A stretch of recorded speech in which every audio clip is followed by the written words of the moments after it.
അർജുനന്റെ അവസ്ഥയ്ക്ക് വ്യത്യാസം വന്നപ്പോൾ അർജുനൻ വാദത്തിൽ നിന്ന് സംവാദത്തിലേക്ക് മാറിയത്. അദ്ദേഹം ആദ്യം കൃഷ്ണന്റെ തുല്യനായിട്ട് തന്നെ, സഖാവായിട്ട് തന്നെയാണ് ആദ്യത്തെ ഭാഗങ്ങളിലെല്ലാം. അത് കഴിഞ്ഞ് അർജുനനോട് കൃഷ്ണൻ വളരെ ദേഷ്യപ്പെട്ട് 2 വാക്ക് സംസാരിച്ചു. അത് ചെവിക്കൊണ്ടില്ല. ചിന്തിച്ചുകൊണ്ടിരിക്കുന്നതിനിടയിൽ തന്നെ തനിക്ക് കൃത്യമായിട്ട് കാര്യങ്ങൾ മനസ്സിലാകുന്നില്ല എന്ന് തിരിച്ചറിഞ്ഞ് അർജുനൻ സമർപ്പിതൻ ആവുകയാണ്, തന്നെ സമർപ്പിക്കുകയാണ്. ശാധിമാം ത്വാം പ്രപന്നം, എന്നെ പഠിപ്പിച്ചാലും നിന്നെ ശരണം പ്രാപിച്ചിരിക്കുന്നവനായിട്ടുള്ള എന്നെ, എങ്ങനെയുള്ള എന്നെ, ശിഷ്യനായിട്ടുള്ള എന്നെ പഠിപ്പിച്ചാലും എന്ന് പറയുമ്പോഴാണ് എന്ന് പറഞ്ഞ് നിശബ്ദനാവുകയും ആയുധങ്ങൾ താഴെ വെച്ചു നേരത്തെ തന്നെ നിശബ്ദനായി. അപ്പോഴാണ് ഭഗവാൻ ചിരിച്ചുകൊണ്ട്, ഇനി ചിരിച്ചുകൊണ്ടാണ് പറയേണ്ടത്, കാരണം ഇനി സംവാദമാണ്, ദേഷ്യപ്പെടേണ്ട ആവശ്യമില്ല. അപ്പൊ ഇദ്ദേഹത്തിന്റെ പ്രധാന ചോദ്യങ്ങളെല്ലാം, ഇദ്ദേഹത്തിന്റെ സംശയങ്ങളെല്ലാം, അർജുനന്റെ സംശയങ്ങളെല്ലാം നമുക്ക് 2 കാറ്റഗറിയിൽ പെടുത്താം. ഈ 2 സംശയങ്ങളെ അർജുനനുണ്ടായിരുന്നുള്ളൂ. ഒന്ന് കൊല്ലുക എന്നുള്ളതാണ്, മരണമാണ് ഒന്ന്. തൻ്റേതായിട്ടുള്ള ആൾക്കാരെ മുഴുവൻ കൊന്നു കഴിഞ്ഞാൽ പിന്നെ താൻ എന്തിനാ ജീവിച്ചിരിക്കുന്നത്? ഇവരെയെല്ലാം കൊന്നു കിട്ടുന്ന രാജ്യ ഐശ്വര്യം അത് ചോര മണക്കുന്നതായിരിക്കില്ലേ? ഇപ്പൊ കൊല്ലുക, മരണമാണ് ഒന്ന്. രണ്ടാമത്തത് അദ്ദേഹത്തിന്റെ പ്രശ്നം പാപമാണ്, കർമ്മമാണ് രണ്ടാമത്തെ പ്രശ്നം. അതായത് ഞാൻ ഇവരെയെല്ലാം കൊന്നു കഴിഞ്ഞാൽ കുലധർമ്മം നശിക്കും, കുലധർമ്മം നശിച്ചാൽ കുലസ്ത്രീകൾ നശിക്കും, സങ്കരജാതി ഉണ്ടാകും, പിതൃക്കൾക്ക് പിണ്ടോദകങ്ങൾ കൃത്യമായിട്ട് കിട്ടില്ല, അവർ പതിക്കും. അപ്പോൾ അതിൻ്റെ എല്ലാം പാപം എനിക്കുണ്ടാകും. ഈ 2 കാര്യങ്ങളാണ് അർജുനനെ കുഴക്കുന്നത്. ഒന്ന് മരണം, 2 കർമ്മം. ഗീതയിലുടനീളം ഈ 2 ചോദ്യങ്ങളാണ് ഭഗവാൻ എടുക്കുന്നത്. ഒന്ന് മരണത്തെക്കുറിച്ചിട്ടാണ്. മരണം എന്നാൽ എന്താണെന്നുള്ളത് വ്യത്യസ്തമായിട്ടുള്ള കാഴ്ചപ്പാടുകളിലൂടെ നോക്കിക്കാണാൻ ശ്രമിക്കുകയാണ് കൃഷ്ണൻ. മരണം സത്യത്തിൽ എന്താണെന്നുള്ളത് ഇന്നും ആർക്കും നിശ്ചയമില്ലാത്ത ഒരു സംഗതി തന്നെയാണ്. നമ്മൾ മരിച്ചു എന്ന് പറയുമ്പം വാസ്തവത്തിൽ എന്താണ് സംഭവിച്ചത് എന്നത് വൈദ്യലോകത്തിന് ഇന്നും അജ്ഞാതമാണ്. ബ്രെയിൻ ഡെത്ത് ആണോ ശരിക്കുമുള്ള ഡെത്ത്? ഹാർട്ട് നിൽക്കുന്നതാണോ ശരിക്കുമുള്ള ഡെത്ത്? നമ്മൾ മരിച്ചു കഴിഞ്ഞാലും നമ്മുടെ എല്ലാ അവയവങ്ങളും, പ്രധാനപ്പെട്ട എല്ലാ അവയവങ്ങളും ജീവനോടെ തന്നെയാണ് ഇരിക്കുന്നത്. കണ്ണ് മാറ്റിവെക്കാം, കരൾ മാറ്റിവെക്കാം, ഹൃദയം മാറ്റിവെക്കാം. നമ്മുടെ ശരീരത്തിലെ പ്രധാനപ്പെട്ട അവയവങ്ങളെല്ലാം മാറ്റിവെക്കാവുന്നതാണ്. മാറ്റിവെക്കണം എന്നുണ്ടെങ്കിൽ അതിന് ജീവൻ ഉണ്ടാവണം. ജീവനുള്ളതിനെ മാത്രമേ, അല്ലെങ്കിൽ ചിലർ പറയണത് അത് ആ അവയവം ശരീരത്തിൽ നിന്ന് വേർപ്പെടുത്തി കഴിഞ്ഞാൽ അതിനെ വെക്കുന്ന ബോക്സിൽ അതിന് നിലനിൽക്കാൻ ആവശ്യമായിട്ടുള്ള ഓക്സിജനൊക്കെ വെച്ചിട്ടാണ് അതിനെ കൊടുക്കുന്നത്. പക്ഷെ ആ ഓക്സിജൻ അത് സ്വീകരിക്കണം എന്നുണ്ടെങ്കിൽ അതിൽ ജീവൻ്റെ അംശം ഉണ്ടാവണം. ഈ അവയവങ്ങളിൽ ജീവൻ ഇല്ലെങ്കിൽ ഓക്സിജൻ കൊടുത്താലും അത് ജീവൻ നിലനിർത്തില്ല. ജീവനില്ലാത്ത അവയവം ട്രാൻസ്പ്ലാന്റ് ചെയ്യാൻ പറ്റില്ല. ഈ ട്രാൻസ്പ്ലാന്റേഷന് ജീവനുള്ള അവയവമാണ് വേണ്ടത്. ഈ ജീവനുള്ള അവയവം, ലൈവ് ആയിട്ടുള്ള അവയവം എടുക്കുന്നത് മരിച്ച മനുഷ്യന്റെ ശരീരത്തിൽ നിന്നാണെങ്കിൽ മരണം എന്നാൽ എന്താണെന്നുള്ളതാണ് ചോദ്യം. ഞാൻ മരിച്ചു കഴിഞ്ഞാലും എൻ്റെ കണ്ണ്, എൻ്റെ ഹൃദയം, ബ്രെയിൻ ഡെത്താണ് സംഭവിക്കുന്നത്. എൻ്റെ ലിവർ, എൻ്റെ കിഡ്നി, ഇതൊക്കെ എൻ്റെ റെറ്റിന, കോർണിയ, ഇതൊക്കെ ട്രാൻസ്പ്ലാന്റ് ചെയ്യാം. അങ്ങനെയാണെങ്കിൽ ഞാൻ മരിക്കുന്നുണ്ടോ ഇല്ലയോ? ഇപ്പം ഞാൻ മരിക്കുന്നു എന്ന് പറഞ്ഞ് നിങ്ങൾ എന്നെ തീക്കിയിടുമ്പം, കത്തിച്ച് കളയുമ്പം ശരിക്കും ചത്തോ എന്നെങ്ങനെ അറിയും? മരണം എന്താ? മരണം എന്ന് പറയണത് ഒരു വലിയ പ്രഹേളികയാണ്. അപ്പം അതാണ് അദ്ദേഹം ആദ്യം പറയണത്. മരണത്തെക്കുറിച്ചാണല്ലോ അർജുനന്റെ വലിയ സംശയം, മരണത്തെക്കുറിച്ചാണ്. അപ്പം മരണം എന്താണെന്ന് നോക്കുക. ഇവരെയൊക്കെ എങ്ങനെയാണ് ഞാൻ കൊല്ലുക? ഇവരെല്ലാം മരിച്ചു കഴിഞ്ഞാൽ ഞാൻ എന്തിനാ ജീവിക്കുന്നത്? ഇവരൊക്കെ മരിച്ചു കഴിഞ്ഞാൽ ആ മരണമാണ് അദ്ദേഹത്തിന്റെ പ്രധാന ഭയങ്ങളിലൊന്ന്. അതുകൊണ്ട് ആദ്യത്തെ ഭയം അതാണ്, അതുകൊണ്ട് മരണമാണ്. അപ്പൊ അദ്ദേഹം പറയുകയാണ്, അല്ലയോ അർജുന, നീ പേടിക്കുന്ന നഖ്യേ വാഹം ജാതു നാസം നത്വം നേമേ ജനാധിപ. ന ചൈവ ന ഭവിഷ്യാമ സർവേ വയമിത പരം. അല്ലയോ അർജുന, ഞാനും നീയും ഈ നിൽക്കുന്ന രാജാക്കന്മാരും ഇവരാരും ഇല്ലാതിരുന്ന ഒരു കാലം ഉണ്ടായിട്ടില്ല. ഇവരാരും, നമ്മളടക്കമുള്ള നമ്മളാരും ഇല്ലാതെയാകുന്ന ഒരു കാലവും ഉണ്ടാവുകയില്ല. നമ്മളെല്ലാവരും ഇല്ലാതിരുന്ന ഒരു കാലം ഉണ്ടായിട്ടില്ല. നമ്മളെല്ലാവരും ഇല്ലാതിരിക്കുന്ന ഒരു കാലം ഉണ്ടാവുകയും ഇല്ല. അതെങ്ങനെ ശരിയാവും? നമ്മൾ എത്രയോ പേര് വന്നു പോകുന്നത് കണ്ടു. ഭഗവാൻ പറയുന്നത് നമ്മൾ ഉണ്ടായിരുന്നു, ഇപ്പം ഉണ്ട്, ഇനി ഉണ്ടായിരിക്കും. ഒന്നുകിൽ ഭഗവാൻ എന്തോ പറ്റിപ്പോയതാ, ഇതൊക്കെ തിരിച്ച് വെളിവ് പോയതാ, അല്ലെങ്കിൽ ഇതിനകത്ത് എന്തെങ്കിലും സത്യം ഉണ്ടാകും. ഇത് രണ്ടിലേതെങ്കിലും ഒന്നേ സാധ്യതയുള്ളൂ. വെറും വിശ്വാസമായിരിക്കാം. അങ്ങനെയാണെങ്കിൽ ഗീതയ്ക്ക് വലിയ പ്രസക്തിയൊന്നുമില്ല. ഇത് പറയുന്ന കാര്യങ്ങൾ വിശ്വസിച്ചാൽ മാത്രമേ ഫലം കിട്ടുകയുള്ളൂ എങ്കിൽ വലിയ സത്യമൊന്നുമില്ല. പക്ഷെ നമുക്കൊന്ന് വെറുതെ ചിന്തിച്ച് നോക്കാം. നമ്മൾ ഇന്ന് ജീവിച്ചിരിക്കുകയാണ്. ഇന്നലെയോ ജീവിച്ചിരിക്കുകയായിരുന്നു, മിനിഞ്ഞാന്നോ ജീവിച്ചിരിക്കുകയായിരുന്നു. അങ്ങനെ പതുക്കെ പുറകോട്ട് പുറകോട്ട് പുറകോട്ട് പുറകോട്ട് പുറകോട്ട് വന്നാൽ അമ്മയുടെ ഗർഭപാത്രത്തിൽ നിന്ന് പുറത്തേക്ക് വന്ന ആ ആദ്യത്തെ സമയം നമ്മൾ ജീവിച്ചിരിക്കുകയായിരുന്നോ മരിച്ചിരിക്കുകയായിരുന്നു? ജീവിച്ചിരിക്കുകയായിരുന്നു. അമ്മയുടെ ഗർഭപാത്രത്തിൽ നിന്ന് പുറത്തേക്ക് വരുന്നതിൻ്റെ തൊട്ടു മുമ്പുള്ള സമയം നമ്മൾ ജീവിച്ചിരിക്കുകയായിരുന്നോ മരിച്ചിരിക്കുകയായിരുന്നോ? മരിച്ചിരിക്കുകയായിരുന്നെങ്കിൽ ചാപ്പിള്ളേട്ടാ പുറത്തു വരും. അപ്പൊ ജീവിച്ചിരിക്കുകയായിരുന്നു. അപ്പൊ അമ്മയുടെ വയറ്റില് ജീവിച്ചിരിക്കുന്നത് ഇതേപോലെ തന്നെ പുറകോട്ട് പുറകോട്ട് പുറകോട്ട് പുറകോട്ട് പുറകോട്ട് കൊണ്ടുവന്ന ഏകകോശ ജീവിയായിട്ട് സൈഗോട്ടായിട്ട് അമ്മയുടെ ഗർഭപാത്രത്തിൽ നമ്മൾ കിടന്നത്. അതാണ് നമ്മുടെ ആദ്യത്തെ അവസ്ഥ, സൈഗോട്ട്, ഏകകോശ ജീവിയായിട്ട് ഇരിക്കുന്നത്. അപ്പൊ ജീവിച്ചിരിക്കുകയായിരുന്നോ മരിച്ചിരിക്കുകയായിരുന്നോ? ജീവിച്ചിരിക്കുകയായിരുന്നു. അവിടുന്ന് പുറകോട്ട് പോയാൽ അച്ഛൻ്റെ ബീജത്തിലും അമ്മയുടെ അണ്ടത്തിലും ജീവന്റെ തുടിപ്പായിട്ട് ഉണ്ടായിരുന്നിരിക്കണം. ജീവനില്ലാത്ത അച്ഛൻ്റെ ബീജം ജീവനുള്ള അമ്മയുടെ അണ്ടത്തിൽ ചേർന്നാലും ജീവനില്ലാത്ത അണ്ടത്തിൽ ജീവനുള്ള ബീജം ചേർന്നാലും ജീവനുള്ള ഞാൻ ഉണ്ടാവില്ല. അപ്പോൾ ഈ ഏകകോശ ജീവിയായി നിൽക്കുന്നതിന് തൊട്ടു മുമ്പ് ഈ ജീവന്റെ തുടിപ്പ് അച്ഛൻ്റെ ബീജത്തിലും അമ്മയുടെ അണ്ടത്തിലും ഉണ്ടാകണം. ഇവ വ്യത്യസ്ത ജീവന്റെ തുടിപ്പുകളാണെങ്കിൽ യോജിക്കില്ല. ഒരേ ജീവന്റെ തുടിപ്പുകളാണെങ്കിൽ മാത്രമേ യോജിക്കുകയുള്ളൂ. അപ്പോൾ ഞാൻ എന്ന് പറയുന്ന എൻ്റെ ജീവൻ എൻ്റെ അച്ഛൻ്റെ ബീജത്തിലും അമ്മയുടെ അണ്ടത്തിലും ആയി കിടന്നിരുന്നു. അവിടുന്ന് പുറകോട്ട് പോവാം, രണ്ട് ഭാഗത്ത്. അങ്ങനെ പുറകോട്ട് പുറകോട്ട് പുറകോട്ട് പുറകോട്ട് പുറകോട്ട് പോയാൽ നിങ്ങൾ ഞാൻ എത്ര കാലമായി ഇവിടെ വരാൻ തുടങ്ങിയിട്ട്, ഇവിടെ ഉണ്ടാവാൻ തുടങ്ങിയിട്ട് അനാദി കാലമായിട്ട് ഇവിടെയുള്ള ആൾക്കാരാണ് ഞാനും നിങ്ങളും. പിന്നെ ആകെയുള്ള വ്യത്യാസം എന്താ? മാറ്റം മാത്രമേ ഉള്ളൂ. ഇതിങ്ങനെ മാറിക്കൊണ്ടേയിരിക്കും. അതിപ്പോ തന്നെ മാറിയിട്ടുണ്ട്. 5-ാമത്തെ വയസ്സിലുള്ള നമ്മുടെ ശരീരമല്ല 50-ാമത്തെ വയസ്സിൽ, 25-ാമത്തെ വയസ്സിലുള്ളത് 50-ാമത്തെ വയസ്സിലുള്ളത്. 5-ാമത്തെ വയസ്സിൽ 25-ാമത്തെ വയസ്സിൽ ഉള്ള കോശങ്ങൾ ഒന്നും തന്നെ 50-ാമത്തെ വയസ്സിലില്ല. അതൊക്കെ പോയി. അതൊക്കെ 21 ദിവസം കഴിയുമ്പോൾ പുതിയ കോശങ്ങൾ ഉണ്ടാകും. 3 മാസം കൊണ്ട് ഈ കോശങ്ങൾ മുഴുവൻ റീസൈക്കിൾ ചെയ്ത് പുതിയ കോശങ്ങൾ 3 മാസം. അതുകൊണ്ടാണ് ഈ ഫുഡ് അലർജിയൊക്കെ ഉണ്ടായാൽ അലർജിക് ആയിട്ടുള്ള ഫുഡ് 3 മാസം ഉപേക്ഷിക്കാനാണ് പറയുക. 3 മാസം ഉപേക്ഷിച്ച് കഴിഞ്ഞാൽ ശരീരത്തിന്റെ കോശങ്ങളിൽ അതിനെ പറ്റിയിട്ടുള്ള ഓർമ്മകൾ മറന്നു പോകും. പിന്നെ വേണമെങ്കിൽ കഴിക്കാം. അപ്പൊ അലർജിക് റിയാക്ഷൻ കുറയും എന്നാണ് പറയുന്നത്. അപ്പൊ നമ്മള് 5-ാമത്തെ വയസ്സിലുള്ള നമ്മളല്ല. അതുകൊണ്ടാണല്ലോ നമ്മളെ ചിലർ ചെറുപ്പത്തിൽ കണ്ടിട്ടുള്ളവർ ഇപ്പൊ കണ്ടാൽ മനസ്സിലാവാത്തത്. അപ്പൊ അത് 5-ാമത്തെ വയസ്സിലുണ്ടായിരുന്ന ഞാൻ തന്നെയാണ് 25-ാമത്തെ വയസ്സിലും ഉള്ളത്. ആ ഞാൻ തന്നെയാണ് 50-ാമത്തെ വയസ്സിലും ഉള്ളതെങ്കിൽ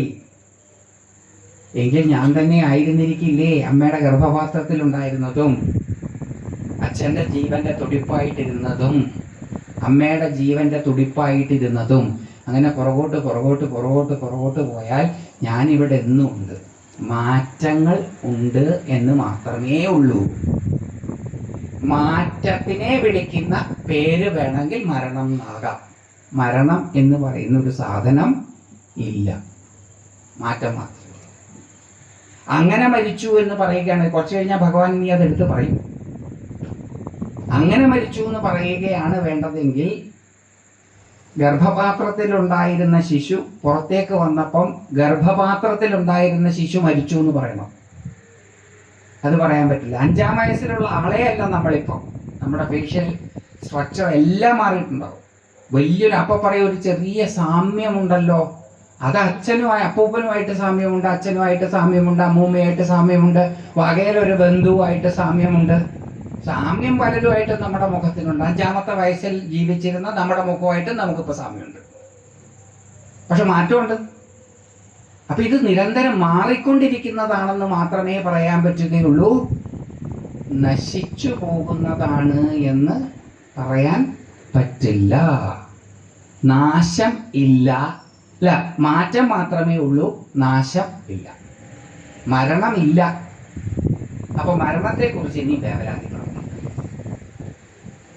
അപ്പൊ അതൊന്നും കൂടി നമുക്ക് ചിന്തിക്കാം. കാരണം ഇത് മനസ്സിലായാൽ അത് ഒന്ന് ക്ലിക്ക് ചെയ്തോളൊന്നൊന്നുമില്ല. ഇത് ക്ലിക്ക് ചെയ്താൽ തീർന്നു. എന്തോരം പ്രയാസം തീർന്നേ. പിന്നെ മരുന്നൊക്കെ മാറ്റം മാത്രമാണ്. മാറ്റം പറഞ്ഞല്ല, ഏതുപോലെ ഒരു നർത്തകൻ വേദിയിൽ വരികയാണ്. അപ്പം ആശയവിനിമയം ചെയ്യാൻ മുദ്രകളൊക്കെ കാണിക്കും. അപ്പം ഇങ്ങനെ കാണിക്കും, അത് മാനാണ്.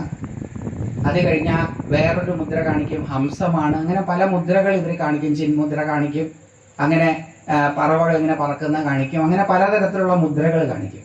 മുദ്രകൾ കാണിക്കാൻ 5 വിരലുകളും കൂടുകയും അഴിയുകയും വേണം. മുദ്ര ജനിച്ചു, മുദ്ര മരിച്ചു. മുദ്ര ജനിച്ചു, മുദ്ര നിലനിൽക്കുന്നു, മുദ്ര മരിച്ചു എന്ന് പറയില്ലല്ലോ. മുദ്രകൾ പ്രകടിപ്പിക്കുവാൻ ഉപയോഗിച്ച വിരലുകൾ ഒന്നും നശിച്ചിട്ടില്ല. മുദ്രയുടെ ആകൃതി മാത്രമേ നശിച്ചിട്ടുള്ളൂ. അതേപോലെ പഞ്ചഭൂതങ്ങളിൽ ഒന്നുപോലും നശിക്കുന്നില്ല മരണസമയത്ത്. ശരീരമായി മാറുന്ന പഞ്ചഭൂതങ്ങൾ, നമ്മുടെ ശരീരം എന്ന് പറഞ്ഞാൽ പൃഥ്വി, അപ്പ്, തേജസ്, വായു, ആകാശം. മണ്ണ്, വെള്ളം, തീയ്, കാറ്റ്, ആകാശം. ഇത് 5-ൽ ഒന്നുപോലും നശിക്കുന്നില്ല. നമ്മുടെ ശരീരം മരിച്ചു എന്ന് പറഞ്ഞ് നമ്മൾ കത്തിച്ച് കഴിയുമ്പോൾ അല്ലെങ്കിൽ കുഴിച്ചിടുമ്പം ഒന്നും നശിക്കുന്നില്ല. മണ്ണ് മണ്ണായിട്ട് തന്നെയാണ് നിൽക്കുന്നത്, വെള്ളം വെള്ളമായിട്ട് തന്നെയാണ് നിൽക്കുക, വായു വായുവായിട്ടാണ് നിൽക്കുക, അഗ്നി അഗ്നിയായിട്ടാണ് നിൽക്കുക, ആകാശം ആകാശമായിട്ടാണ് നിൽക്കുക. അപ്പൊ ഈ നാശമില്ല. കോൺഷ്യസ്നെസ്സിനാണ് മരണം സംഭവിച്ചതെന്ന് പറഞ്ഞാൽ അതും സംഭവിക്കാൻ പറ്റില്ല. കാരണം എന്ന് വെച്ചാൽ ഉറങ്ങിക്കിടക്കുമ്പോഴും നമുക്ക് കോൺഷ്യസ്നെസ് ഇല്ല. ഡീപ് സ്ലീപ്പ്, സുഷുപ്തി അവസ്ഥയിലും നമ്മൾ കോൺഷ്യസ് അല്ല. അപ്പൊ നമ്മൾ അങ്ങനെ പറയുകയാണെങ്കിൽ എല്ലാ ദിവസവും രാത്രി മരിച്ചു എന്ന് പറയും. അത് നമുക്ക് പറയാൻ പറ്റില്ല. കാരണം നമ്മൾ മരിച്ചില്ല എന്ന് തന്നെയാണ് നമ്മളുടെ ധാരണ. ഇനി ആൾഷൈമേഴ്സ് അല്ലെങ്കിൽ ഡെമൻഷ്യ പിടിച്ച് ഓർമ്മ മുഴുവൻ പോയാലും മരിച്ചു എന്ന് പറയാൻ പറ്റുമോ? ഇല്ല. അപ്പൊ മരണം എന്ന് പറഞ്ഞാൽ എന്താ? അങ്ങനൊരു സാധനം ഇല്ല. മരണം എന്ന് പറഞ്ഞാൽ ഒരു സാധനം ഇല്ലെങ്കിൽ ജനനം എന്ന് പറയുന്ന സാധനം ഉണ്ടാവില്ല. അപ്പൊ ഇവിടെ ആകെ ഉള്ളത് മാറ്റം മാത്രമാണ്, വേറെ ഒന്നുമില്ല. ഇതിങ്ങനെ മാറിക്കൊണ്ടേയിരിക്കും. പഞ്ചീകൃതമായ ഇത് അഴിഞ്ഞ് മറ്റൊരു പഞ്ചീകൃതമായ രൂപത്തിലേക്ക് വരാം. അങ്ങനെ ഇത് നിരന്തരം മാറിക്കൊണ്ടേയിരിക്കും. മരണമില്ല. നമ്മൾ അങ്ങനെ എക്സ്ട്രാപ്പുലേറ്റ് ചെയ്താൽ പുറകോട്ട് കൊണ്ടുപോയാൽ ആദ്യകാലം മുതൽ ഇവിടെ നിൽക്കുന്ന ആ നിത്യ ചൈതന്യത്തിൻ്റെ വകഭേദങ്ങൾ മാത്രമാണ് ഞാനും നിങ്ങളും. അനശ്വരരാണ്, അമരരാണ്, നിത്യരാണ്. ഇനി നമ്മുടെ ഞാൻ എന്ന ബോധം നമുക്ക് എല്ലാവർക്കും ഉണ്ട്. അത് 5-ാമത്തെ വയസ്സിലും 15-ാമത്തെ വയസ്സിലും 25-ാമത്തെ വയസ്സിലും 50-ാമത്തെ വയസ്സിലും ഒരേ ബോധം തന്നെ, അതിന് മാറ്റമില്ല. അതുകൊണ്ടാണ് 70 വയസ്സൊക്കെ ആയവർ പറയണത് എനിക്ക് 17 വയസ്സിൻ്റെ ചെറുപ്പമാണ്. അതവർ വെറുതെ പറയണതല്ല, അത് വീമ്പ് പറയുന്നതുമല്ല. ഞാൻ എന്നുള്ള ബോധത്തിന് വാസ്തവത്തിൽ വലിയ മാറ്റമൊന്നും ഉണ്ടാകുന്നില്ല. ശരീരമാണ് പ്രായമാവുകയും മാറുകയും ചെയ്യുന്നത്. ഞാൻ എന്ന ബോധത്തിന് ഒരു മാറ്റവും ഉണ്ടാകുന്നില്ല. അത് എന്ന് മുതൽ നമുക്ക് ഓർമ്മയുണ്ടോ അന്ന് മുതൽ ഇന്ന് വരെ അതൊരേ ബോധം, അതിനൊരു മാറ്റവും ഉണ്ടാകുന്നില്ല. അപ്പോൾ അവിടെയും നാശവുമില്ല. പിന്നെ എവിടെയാണ് മരണം? മരണം എന്ന് പറയുന്ന ഒരു സാധനം ഇല്ല. മരണം എന്ന് പറയുന്ന ഒരു സാധനം ഇല്ലാത്തത് കൊണ്ട് ജനനവും ഇല്ല. ട്രാൻസ്ഫോർമേഷൻ മാത്രമേ. ഒരു സ്ഥലത്തിൽ നിന്ന് മറ്റൊരു തലത്തിലേക്ക് ട്രാൻസ്ഫേർഡ് ആവുക ചെയ്യുന്നു. ഏകകോശ ജീവിയായിരുന്നു സൈക്കോട്ടായിരുന്നു കുറച്ച് കാലം. 3 മാസം കഴിഞ്ഞപ്പോൾ കൈയും കാലമൊക്കെ വെച്ചു. പിന്നെ കുറച്ച് കഴിഞ്ഞപ്പം തലയൊക്കെ വെച്ചു. കുറച്ച് വലുതായി. അത് കഴിഞ്ഞാൽ ഗർഭപാത്രത്തിനകത്ത് കൊള്ളാൻ പറ്റാതാകുമ്പോഴാണ് അത് പുറത്തേക്ക് ചാടുന്നത്. ഇനി ആ പ്രസവം എന്ന് പറയുന്നത്. അതിനകത്ത് കൊള്ളാതാകുമ്പോൾ ഒരു പാത്രത്തിനകത്ത് നിറഞ്ഞ് കൊള്ളാതാകുമ്പോൾ വേറൊരു പാത്രത്തിലേക്ക് നിറയ്ക്കും. അതുപോലെ പാത്രം ചാടി അങ്ങനെ മാറി വരിക. അതാണ് കൃഷ്ണൻ പറഞ്ഞത്, നീയും ഞാനും ഈ കാണുന്ന രാജാക്കന്മാരും ഇല്ലാതിരുന്ന ഒരു കാലം ഉണ്ടായിട്ടേയില്ല, ഇല്ലാതാകുന്ന ഒരു കാലവും ഉണ്ടാവുകയേയില്ല. അതുകൊണ്ട് മരണത്തെപ്പറ്റി പേടിക്കുകയേ വേണ്ട. ഇത്ര മനോഹരമായ കാഴ്ച നല്ല ചോദ്യം. ഇനി മെഡിക്കൽ സയൻസിന്റെ ഭാഷയെ പറഞ്ഞാലും മരണം എന്താണെന്ന് അവർക്കറിയില്ല. മരിച്ചു എന്ന് പറയുമ്പം വാസ്തവത്തിൽ മരിച്ചോ ഇല്ലയോ എന്നുള്ളത് അവർക്കറിയില്ല. ബ്രെയിൻ മരിക്കുമ്പോഴാണോ മരിക്കുന്നത്, ഹാർട്ട് നിൽക്കുമ്പോഴാണോ മരിക്കുന്നത്, എന്താണെന്ന് ഒരു പിടിയുമില്ല. അതുകൊണ്ട് മരണം ഒരു പ്രഹേളികയാണ്. മരണത്തെക്കുറിച്ചുള്ള ഭയം അടിസ്ഥാനരഹിതമാണ്. മാറും. ഭഗവാൻ കുറച്ച് കഴിഞ്ഞാൽ പറയും, അടുത്ത ശ്ലോകത്തിൽ പറയും. എന്താ അത് പറയണത്? ഇനി നിങ്ങൾ ഈ മാറ്റമാണ് മരണം എന്ന് കരുതി അതിനെക്കുറിച്ചാണ് ചിന്തിക്കുന്നത് എന്ന് വിചാരിക്കുക. അങ്ങനെയാണെങ്കിൽ അടുത്തത് പറയുകയാണ്, ദേഹിനോ അസ്മിൻ യഥാ ദേഹേ കൗമാരം യൗവനം ജര തഥാ ദേഹാന്തര പ്രാപ്തിർ ധീരസ്തത്ര ന മുഹ്യതി. ദേഹിനോ അസ്മിൻ യഥാ ദേഹേ, ഈ ദേഹത്തിലിരിക്കുന്ന ദേഹി, അത് കൗമാരം യൗവനം ജര പ്രായമാവല്, അതിലൂടെ കടന്നു പോകുന്നത് പോലെ മാത്രമേ ഉള്ളൂ മറ്റൊരു ശരീരം സ്വീകരിക്കുന്നത്, അതായത് മരണം സംഭവിക്കുന്നത്. ഇത് ധീരസ്തത്രന മുഹ്യതി, ധീരന്മാരെ മോഹിപ്പിക്കുന്നില്ല, അവരെ ഭ്രമിപ്പിക്കുന്നില്ല. കൗമാരത്തിൽ നിന്ന് യൗവനത്തിലേക്ക് മാറുമ്പം കൗമാരം നശിച്ചു, ഇനി തിരിച്ച് കൗമാരം വരില്ല. യൗവനത്തിൽ നിന്ന് ജരാവസ്ഥ, വൃദ്ധാവസ്ഥയിലേക്ക് ശരീരം മാറുമ്പം യൗവനം നശിച്ചു, ഇനി അത് തിരിച്ചു വരില്ല. അതുപോലെ ഉള്ളൂ ഒരു ശരീരത്തിൽ നിന്ന് പുനർജന്മത്തിൽ വിശ്വാസമുണ്ടെങ്കിൽ അടുത്ത ജന്മത്തിലേക്ക് കയറുന്നത്.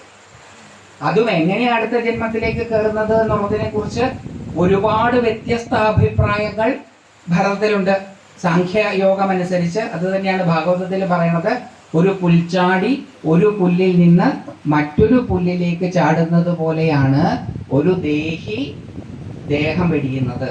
പുൽച്ചാടി ഒരു പുല്ലിൽ നിന്ന് പൂർണ്ണമായിട്ടും ചാടുന്നത് മറ്റൊരു പുല്ല് കിട്ടിയാൽ മാത്രമാണ്. അതേപോലെയാണ് ഒരു ദേഹി അതിൻ്റെ അടുത്ത ദേഹം കണ്ടുവച്ചിട്ടാണ് ഈ ദേഹത്തെ ഉപേക്ഷിക്കുന്നത്. ഭാഗവതം അനുസരിച്ചും സാഖ്യയോഗം അനുസരിച്ചും അങ്ങനെയാണ്. വൈദിക രീതിയാണെങ്കിൽ, വേദങ്ങളിൽ പറഞ്ഞിട്ടുള്ളതാണെങ്കിൽ, ഉപനിഷത്തുക്കളിലാണ് അത് പറയുന്നത് കൃത്യമായിട്ട്. ഋഗ്വേദത്തില് പൂർവ്വ പുനർജന്മങ്ങളെ കുറിച്ചിട്ടുള്ള പരാമർശങ്ങളില്ല. ഋഗ്വേദ കാലഘട്ടത്തിൽ പൂർവ്വ പുനർജന്മങ്ങളെ കുറിച്ചിട്ടുള്ള ചിന്ത അവർക്കുണ്ടായിരുന്നില്ല. ഈ വൈദികമായിട്ടുള്ള പുനർജന്മ വിചിന്തനങ്ങൾ നടത്തുന്നത് ഉപനിഷത്ത് കാലഘട്ടത്തിലാണ്, അതിന് മുമ്പില്ല. അപ്പോൾ ഉപനിഷത്തുക്കളിൽ എങ്ങനെയാ പറയുന്നത്? നമ്മൾ മരിച്ചു കഴിഞ്ഞാൽ യാത്ര തുടരും. ആ യാത്രയ്ക്ക് പോകാനാണ് ഈ കുടത്തിൽ നിന്ന് പൊട്ടിച്ച വെള്ളമൊക്കെ തരില്ലേ, വെള്ളം കൊണ്ട് മാത്രമേ ഈ പിതൃക്കൾ ജീവിക്കുകയുള്ളൂ. അതുകൊണ്ടാണ് പിണ്ടോദകം എന്നൊക്കെ പറഞ്ഞത്. ഉദകം വെള്ളത്തിലൂടെയാണ് പിതൃക്കൾക്ക് തർപ്പണം ചെയ്യുക.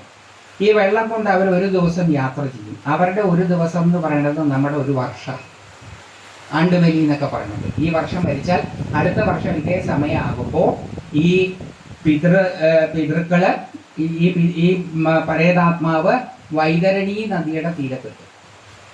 വൈതരണി നദിയുടെ തീരത്തെത്തിയാൽ ചില ചടങ്ങുകൾ ചെയ്തിട്ട് ഈ വൈതരണി നദി കടത്തി വിട്ടു.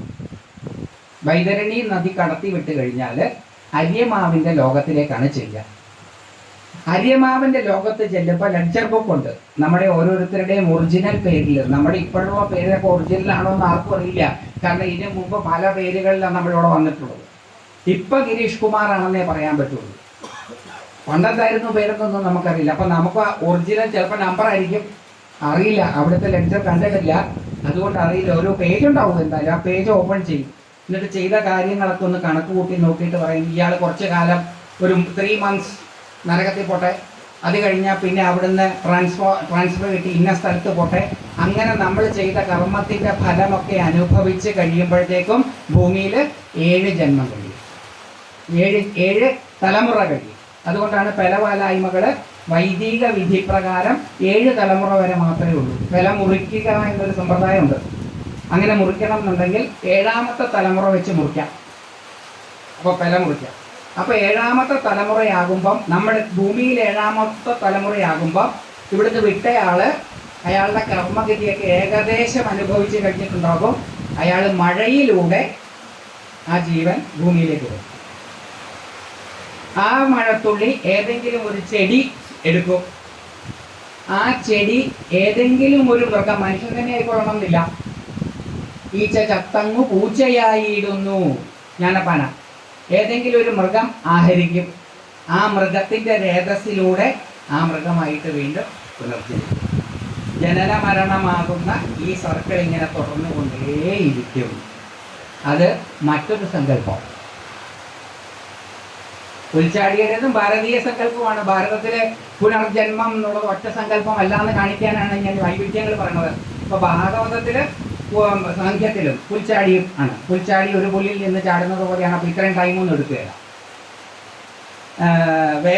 വേദത്തിൽ ഇല്ല, ഉപനിഷത്തുക്കൾ. ഉപനിഷത്തും കൂടെ ചേർന്നതിനെയാണ് വേദം എന്ന് പറയുന്നതെങ്കിൽ വേദത്തിന്, അല്ലെങ്കിൽ ഋഗ്വേദത്തിലെ പൂർവ്വ പുനർജന്മങ്ങളെ കുറിച്ചിട്ടില്ല.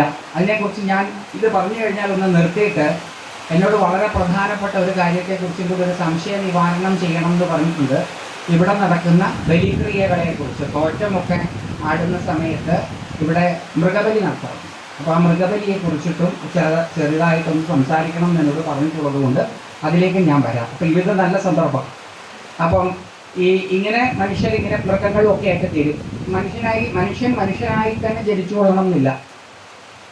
മനുഷ്യന് ഏത് മൃഗവും ആകാം, ചെടിയും ആകാം.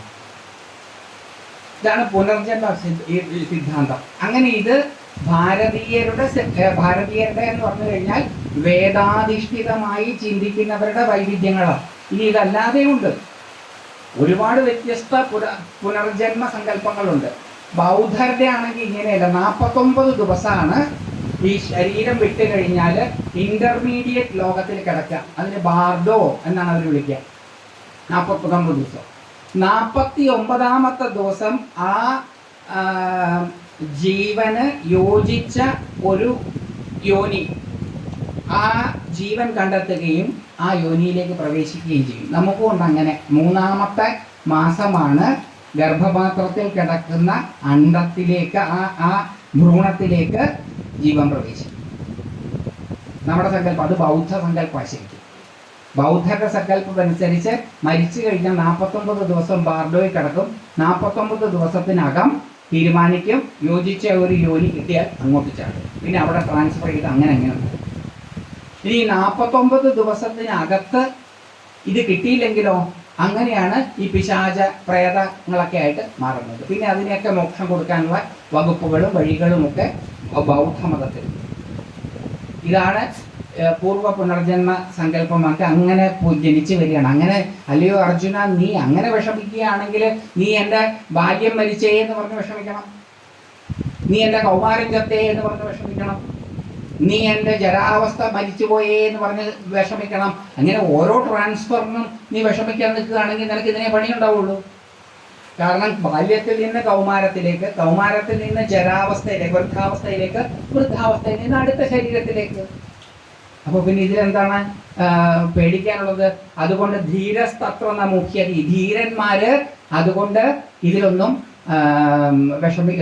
അവർക്ക് ഇതൊന്നും ഭ്രമം ഉണ്ടാക്കുന്നില്ല, അവർക്ക് വിഷമം ഉണ്ടാക്കുന്നില്ല. ധീരന്മാർ എന്നാണ് വിളിച്ചത്. ധീരന്മാർ എന്ന് പറഞ്ഞു കഴിഞ്ഞാൽ വേണ്ടാത്തത് ചെയ്യാൻ ധൈര്യമുള്ളവരെന്നല്ല. സാധാരണക്കാർ ചെയ്യാത്ത കാര്യങ്ങൾ ചെയ്യാൻ ധൈര്യമുള്ളവരെ വിളിക്കുന്ന പേരല്ല ധീരൻ. ധീരൻ എന്ന് പറഞ്ഞാൽ ധീയിൽ രമിക്കുന്നവൻ. ധീ ബുദ്ധി, അറിവ്, വീണ്ടും വിചാരം, കോമൺ സെൻസ്, അതുള്ള ആളെ ആ ധീരൻ എന്ന് വിളിക്കുന്നത്. അല്ലാതെ സാധാരണ ഒരാൾക്ക് ചെയ്യാൻ പറ്റാത്ത അടി ഉണ്ടാക്കുന്ന ധീരൻ, അതൊന്നും ധീരന്മാരല്ല. അതൊക്കെ അടിപിടി കൂടുന്നവർ, തല്ലുകൊള്ളികൾ എന്ന് വേണമെങ്കിൽ വിളിക്കാം. കൊടുക്കുന്നവരും വാങ്ങിക്കുന്നവരും. കൊടുക്കൽ മാത്രം എവിടെ ഉണ്ടാവില്ലല്ലോ, അപ്പൊ കൊള്ളുകയും ചെയ്യും. അതുകൊണ്ട് കൂടുന്ന എല്ലാവരെയും തല്ലുകൊള്ളികൾ എന്ന് വിളിക്കാം. കൊള്ളുകയും ചെയ്യുമല്ലോ. അതൊന്നും ധീരന്മാരല്ല. വേണ്ടാത്ത കാര്യങ്ങളൊക്കെ ചെയ്യാൻ ഭയങ്കര ധൈര്യമാണെന്നൊക്കെ പറയില്ല. അതൊന്നും ശാരീരികമായിട്ടുള്ള മികവല്ല ധൈര്യം. ധീയിൽ രമിക്കുന്നവൻ ആരോ അവൻ ധീരൻ. അപ്പൊ ആ ധീരൻ മോഹിക്കുന്നില്ല. എന്താ കാര്യം? കാര്യങ്ങൾ അറിയാം. പുഴുങ്ങാനിട്ട് ഒരു മുട്ട, അത് പുഴുങ്ങി വന്നാൽ പച്ചമുട്ട ചത്തയെന്ന് പറഞ്ഞ് കരയുന്ന ആളെ വിവരമുള്ള ആളെന്ന് വിളിക്കാൻ പറ്റുമോ? മുട്ട ഇട വെച്ചു, മുട്ട വിരിഞ്ഞ് എൻ്റെ മുട്ട പുഴുവാൻ പോയേ എന്ന് പറഞ്ഞ് കരയുന്ന ആളെ ധീരൻ എന്ന് വിളിക്കാൻ പറ്റില്ല. അറിവുള്ള ആളല്ല. കാരണം അറിവുള്ളവർ അതിൽ വ്യസനിക്കില്ല. അറിവുള്ളവർക്ക് ഇതറിയാം. ഇത് മാറ്റം മാത്രമാണ്. അരിമാവ് ദോശയാകുന്നത് പോലെ, ഇഡലിയാകുന്നത് പോലെ ഇതൊരു മാറ്റം മാത്രമാണെന്നറിയാവുന്നവർ ഈ ശരീര ട്രാൻസ്ഫറിൽ വിഷമിക്കില്ല. ഈ സങ്കല്പം, ഈ പുനർജന്മ പൂർവജന്മ സങ്കല്പം ആദ്യം ഉണ്ടാകുന്നത് ഭാരതത്തിലാണോ എന്നുള്ളത് സംശയമാണ്. ഋഗ്വേദാദികളിൽ, ഋഗ്വേദമാണ് ഏറ്റവും പഴയ വേദം. 1500 BCE ഈ ഋഗ്വേദം ഉരുത്തിരിഞ്ഞു വരുന്നത്. ഞാൻ നേരത്തെ പറഞ്ഞു, ഈ കാലഗണനകളെല്ലാം ഞാൻ അംഗീകരിക്കുന്നുണ്ട്. ഞാൻ ഈ പറയുന്ന പോലെ 10,000 വർഷം മുമ്പ് ആണ് ഇതുണ്ടായതെന്നൊന്നും ഞാൻ കരുതുന്നില്ല. നിങ്ങൾ അങ്ങനെ കരുതുന്നതിന് എനിക്ക് യാതൊരു വിരോധവും ഇല്ല. പക്ഷെ ഞാനാണല്ലോ ഇപ്പോൾ ഇവിടെ ഇരിക്കുന്നത്. അപ്പം എൻ്റെ ശരികളല്ലേ എനിക്ക് പറയാൻ പറ്റുള്ളൂ. അപ്പോൾ ഇത് 10,000 കൊല്ലം മുമ്പുണ്ടായതാണ്, ലക്ഷക്കണക്കിന് മുമ്പുണ്ടായതാണെന്നും ഞാൻ വിശ്വസിക്കുന്നില്ല. 3 ലക്ഷം വർഷമേ ആയിട്ടുള്ളൂ മനുഷ്യൻ ഉരുത്തിരിഞ്ഞു വന്നിട്ട്, ആന്ത്രോപോളജി അനുസരിച്ചിട്ട്. അതിൽ 50,000 വർഷമേ ആയിട്ടുള്ളൂ മോഡേൺ മാൻ, ഇന്ന് കാണുന്നത് പോലത്തെ മനുഷ്യൻ ഉരുത്തിരിഞ്ഞു വന്നിട്ട്. അതിന് 3000 വർഷമോ 4,000 വർഷമോ മറ്റോ ആയിട്ടുള്ളൂ ഭാഷ തന്നെ ഉരുത്തിരിഞ്ഞു വന്നിട്ട്. അപ്പൊ ഇതൊക്കെ ഞാൻ അംഗീകരിക്കുന്ന കാര്യമാണ്. ഇതൊക്കെ തള്ളിക്കളഞ്ഞുകൊണ്ട് ഇതൊന്നുമല്ല ശരി, ഇവിടുത്തെ ആൾക്കാർ പറയുന്നതാ ശരി എന്ന് മുഴുവൻ ഞാൻ അംഗീകരിക്കുന്നില്ല. അതുകൊണ്ട് 1500 BCE എന്ന് കേൾക്കുമ്പോൾ ചിലർക്ക് ഇഷ്ടപ്പെടില്ല. നിങ്ങൾ ഇഷ്ടപ്പെടണ്ട, തൽക്കാലം കേട്ടാൽ മതി. ഞാൻ മാറ്റി പറയാൻ ഉദ്ദേശിക്കുന്നില്ല. അതുകൊണ്ട് 1500 BCE-യിലാണ്, അതായത് പഴയ BCE എന്ന് പറഞ്ഞാൽ ബിഫോർ കോമൺ ഇറ. AD BC എന്ന് ഇപ്പോൾ പറയില്ല, സെക്യുലർ ആയതുകൊണ്ട്. AD BCE എന്നുള്ളത് ക്രിസ്തുവിൻ്റെ മരണത്തെ കേന്ദ്രീകരിച്ചുള്ളതായതുകൊണ്ട് സെക്യുലർ ആൾക്കാർ ഇതൊന്നും അംഗീകരിക്കുന്നില്ല. അപ്പോൾ ബിഫോർ കോമൺ ഇറ, കോമൺ ഇറ, അങ്ങനെയാണ് 2 തരം. ഇപ്പോൾ 1500 BCE-യിൽ ഉണ്ടായിട്ടുള്ള ഋഗ്വേദം അത് ഒറ്റയടിക്കുണ്ടായതല്ല, അതൊരു കാലാന്തരത്തിലുണ്ടായതാണ്. ആ 10 മണ്ഡലങ്ങളോട് കൂടിയിട്ടുള്ള ഋഗ്വേദത്തിന് 2 തലങ്ങളുണ്ട്. പഴയ ഋഗ്വേദത്തിൻ്റെ തലവും പുതിയ ഋഗ്വേദ തലവും. അതൊക്കെ എല്ലാ സ്കോളേഴ്സും, ഇന്ത്യൻ വിദേശ സ്കോളേഴ്സുകളെല്ലാം അംഗീകരിച്ചിട്ടുള്ളതാണെന്നുള്ളത് കൊണ്ട് അതിനെക്കുറിച്ചൊന്നും ഞാൻ തർക്കിക്കാനില്ല. ഞാൻ ഈ വേദം മുഴുവൻ ആദ്യം മുതൽ അവസാനം വരെ വള്ളി പുള്ളി വിടാതൊന്നും വായിച്ചിട്ടില്ല. അത് സാധ്യവുമല്ല, എനിക്ക് സമയം കിട്ടിയിട്ടില്ല.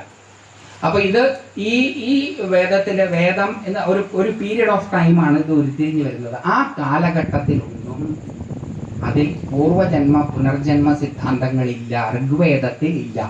പൂർവജന്മ പുനർജന്മ സിദ്ധാന്തങ്ങൾ ഞാൻ നേരത്തെ പറഞ്ഞതുപോലെ വരുന്നത് ഉപനിഷത്ത് കാലഘട്ടത്തിലാണ്. അതിനു മുമ്പ് നോർത്ത് വെസ്റ്റേൺ കാനഡ, വളരെ മഞ്ഞ് കൂടി കിടക്കുന്ന സ്ഥലം, അവിടെ എസ്കിമോസ്, ഇപ്പൊ എസ്കിമോസ് എന്നുള്ള വാക്ക് ഉപയോഗിക്കില്ല. അത് റേഷ്യൽ ഡിസ്ക്രിമിനേറ്ററി വാക്കാണെന്നുള്ള, ഡെറഗേറ്ററി വാക്കാണെന്നുള്ളത് കൊണ്ട് എസ്കിമോസ് എന്നുള്ള വാക്ക് ഉപയോഗിക്കില്ല. അപ്പോൾ ഇനിയോയിറ്റ് എന്നുള്ള വാക്ക് ഉപയോഗിക്കുക. അത് ഉപയോഗിച്ചുകൊണ്ട് എന്താ വ്യത്യാസം എന്ന് എനിക്ക് മനസ്സിലാവില്ല. ഇപ്പോഴും എനിക്ക് അത് പിടികിട്ടിയിട്ടില്ല. വികലാംഗൻ എന്ന് പറഞ്ഞാൽ മോശം, ദിവ്യാംഗൻ എന്ന് പറഞ്ഞാൽ കേമം. രണ്ടും ഒന്ന് തന്നെയാണ്. ഡിഫറൻ്റ്ലി ഡിസേബിൾഡ് എന്ന് പറഞ്ഞാൽ ശ്രേഷ്ഠം, വേറെന്തെങ്കിലും പറഞ്ഞാൽ മോശം. ക്രിപ്പിൾഡ് എന്ന് പറഞ്ഞാൽ മോശം. അതെങ്ങനെയാണ് മോശമാവുന്നതെന്ന് എനിക്ക് മനസ്സിലാവുന്നില്ല. കാരണം ഈ പറയുന്നയാളുടെ ഭാവത്തിലല്ലേ മോശവും നല്ലതും കിടക്കുന്നത്. ഞാൻ അങ്ങനെ ഒരാളെ മോശമായിട്ട് കണക്കാക്കുന്നില്ലെങ്കിൽ വികലാംഗൻ എന്ന് പറഞ്ഞാലും ദിവ്യാംഗൻ എന്ന് പറഞ്ഞാലും ഒരേ അർത്ഥം തന്നെയല്ലേ. പക്ഷെ അങ്ങനെയല്ല, ഇപ്പോഴത്തെ കാലത്ത് അങ്ങനെയല്ല. ഇപ്പൊ ഇതൊക്കെ വളരെ പ്രധാനപ്പെട്ട കാര്യങ്ങളാണ്. വളരെ നമ്മുടെ നാട്ടിലൊന്നും അത്ര ആവാത്ത കൊണ്ടാണ് കുഴപ്പമില്ലാത്തത്. വിദേശ നാടുകളിലൊക്കെ ഈ വാക്കുകൾക്ക് വ്യത്യാസം വന്ന പ്രശ്നം ഉണ്ടാവും. അപ്പൊ എസ്കിമോസ് എന്ന് വിളിച്ചാൽ അത് റേഷ്യൽ ഡിസ്ക്രിമിനേറ്ററി ആണ്, ഡെറഗേറ്ററി ആണ്, അത് നിന്ദാസൂചകമാണ് അത്ര. അതുകൊണ്ട് ഇന്നിയോയിറ്റ് എന്ന് അവരെ വിളിക്കും. ഈ ഇന്നിയോയിറ്റുകാരുടെ ഇടയിൽ എത്രയോ കാലം മുമ്പ് ഈ പുനർജന്മ സിദ്ധാന്തം ഉടലെടുക്കുകയാണ്. അതായത് പണ്ട് കാലത്ത് ഇത്രയൊന്നും ആയുസ് ഉണ്ടായിരുന്നില്ല. അപ്പോൾ പെട്ടെന്ന് മരിക്കും, 45-50 വയസ്സൊക്കെ ആകുമ്പോൾ മരിക്കും. ഇപ്പം എൻ്റെയൊക്കെ ചെറുപ്പത്തിൽ തന്നെ 60 വയസ്സായവരെ വൃദ്ധർ, കിളവന്മാരെന്നാണ് വിളിച്ചിരുന്നത്. അങ്ങനെയാണ് ഞാനിപ്പോൾ കിളവനായി. പക്ഷെ എൻ്റെ ധാരണ എന്താണെന്ന് വെച്ചാൽ ഇപ്പം ഞാൻ കിളവനല്ല എന്നാണ്. കാലം മാറി. ഇപ്പം ഒരു 80 വയസ്സ് അല്ലെങ്കിൽ 85 വയസ്സാവണം. ഇനി എനിക്ക് 80-85 വയസ്സാവുകയാണെങ്കിൽ ഞാൻ എന്താ പറയുകയെന്ന് എനിക്കറിയില്ല. പക്ഷെ അതുകൊണ്ട് ഇതിങ്ങനെ മാറി മാറി വരിക. പണ്ടൊരു 45-50 വയസ്സൊക്കെ ആകുമ്പോൾ ആൾ മരിക്കും. ലോഞ്ചിവിറ്റി ഇല്ല. ജീവേമ ശരതശതം എന്നൊക്കെ ആശിസ്സുകളാണ്, അനുഗ്രഹിക്കുകയാണ് 100 വയസ്സ് ജീവിച്ചിരിക്കട്ടെ എന്ന്. എന്താ കാരണം? 100 വയസ്സ് ജീവിക്കുന്നവർ വളരെ അപൂർവമാണ്. വിവേകാനന്ദ സ്വാമി, ശങ്കര ഭഗവത് പാദര്, ഇവരൊക്കെ 32-ാമത്തെ വയസ്സ് 33-ാമത്തെ വയസ്സിലാണ് പോകുന്നത്. അത്രേ ഉള്ളൂ വയസ്സ്, പ്രായം. ഇപ്പോൾ പ്രായം കഴിഞ്ഞതുകൊണ്ട് മുത്തശ്ശിയെ ഇവരെ ഒന്നും കൊച്ചുമക്കളുള്ള കാലത്ത് ഉണ്ടാവില്ല. മക്കൾ ജനിച്ച് കുറച്ച് കാലം കഴിഞ്ഞാൽ അച്ഛനമ്മമാർ മരിക്കും. അവർക്ക് മക്കളുണ്ടാകുമ്പം ആ മക്കൾക്ക് മുത്തശ്ശൻ്റെയോ മുത്തശ്ശിയുടെയോ മരിച്ചുപോയവരുടെയോ ഒക്കെ ഒരു മുഖസാദൃശ്യം ഉണ്ടാകും. അപ്പൊ ഇവർ വിചാരിച്ചിരുന്നത് മുത്തശ്ശൻ അല്ലെ മുത്തശ്ശി അല്ലെ മരിച്ചുപോയ ബന്ധുക്കള് പുനർജനിച്ചതാണ് ഈ കുഞ്ഞ്. അന്ന് ഈ ജനറ്റിക്സ് ഒന്നും ഡെവലപ്പ് ചെയ്തിട്ടില്ല. അപ്പം അങ്ങനെ അവര് ഈ പുനർജന്മ സിദ്ധാന്തം, വീണ്ടും വീണ്ടും ജനിക്കും എന്ന സിദ്ധാന്തത്തിലേക്ക് എത്തിച്ചേർന്നു. അങ്ങനെ എത്തിച്ചേർന്ന് കഴിഞ്ഞാൽ ചിലപ്പോൾ കുട്ടികൾ ജനിക്കുമ്പോൾ മുഖസാദൃശ്യമൊന്നുമില്ല. അങ്ങനെ അവർ പതുക്കെ മനുഷ്യരായി തന്നെ ജനിച്ചു കൊള്ളണമെന്നില്ല, മൃഗങ്ങളായിട്ടും ജനിക്കാം.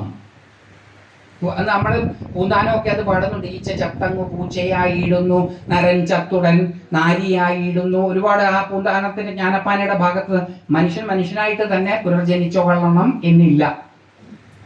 അങ്ങനെ മനുഷ്യൻ മൃഗങ്ങളായിട്ട് പുനർജനിക്കാം. അപ്പം എൻ്റെ ചുറ്റുപാടുകളിലുമുള്ള മൃഗങ്ങൾ ഒരു പക്ഷേ എൻ്റെ പൂർവികർ ആയിരിക്കാം. അപ്പം ഞാൻ അവരെ ഭക്ഷിക്കാൻ പാടുള്ളൂ. എന്താ കാരണം? അഹിംസയൊന്നും വന്നിട്ടില്ലേ. അഹിംസയൊക്കെ പിന്നെയാ വരുന്നത്. അഹിംസ വരുന്നതിന് മുമ്പാ. അപ്പം ഞാൻ മൃഗങ്ങളെ ഭക്ഷിച്ചാൽ എന്താ സംഭവിക്കുക?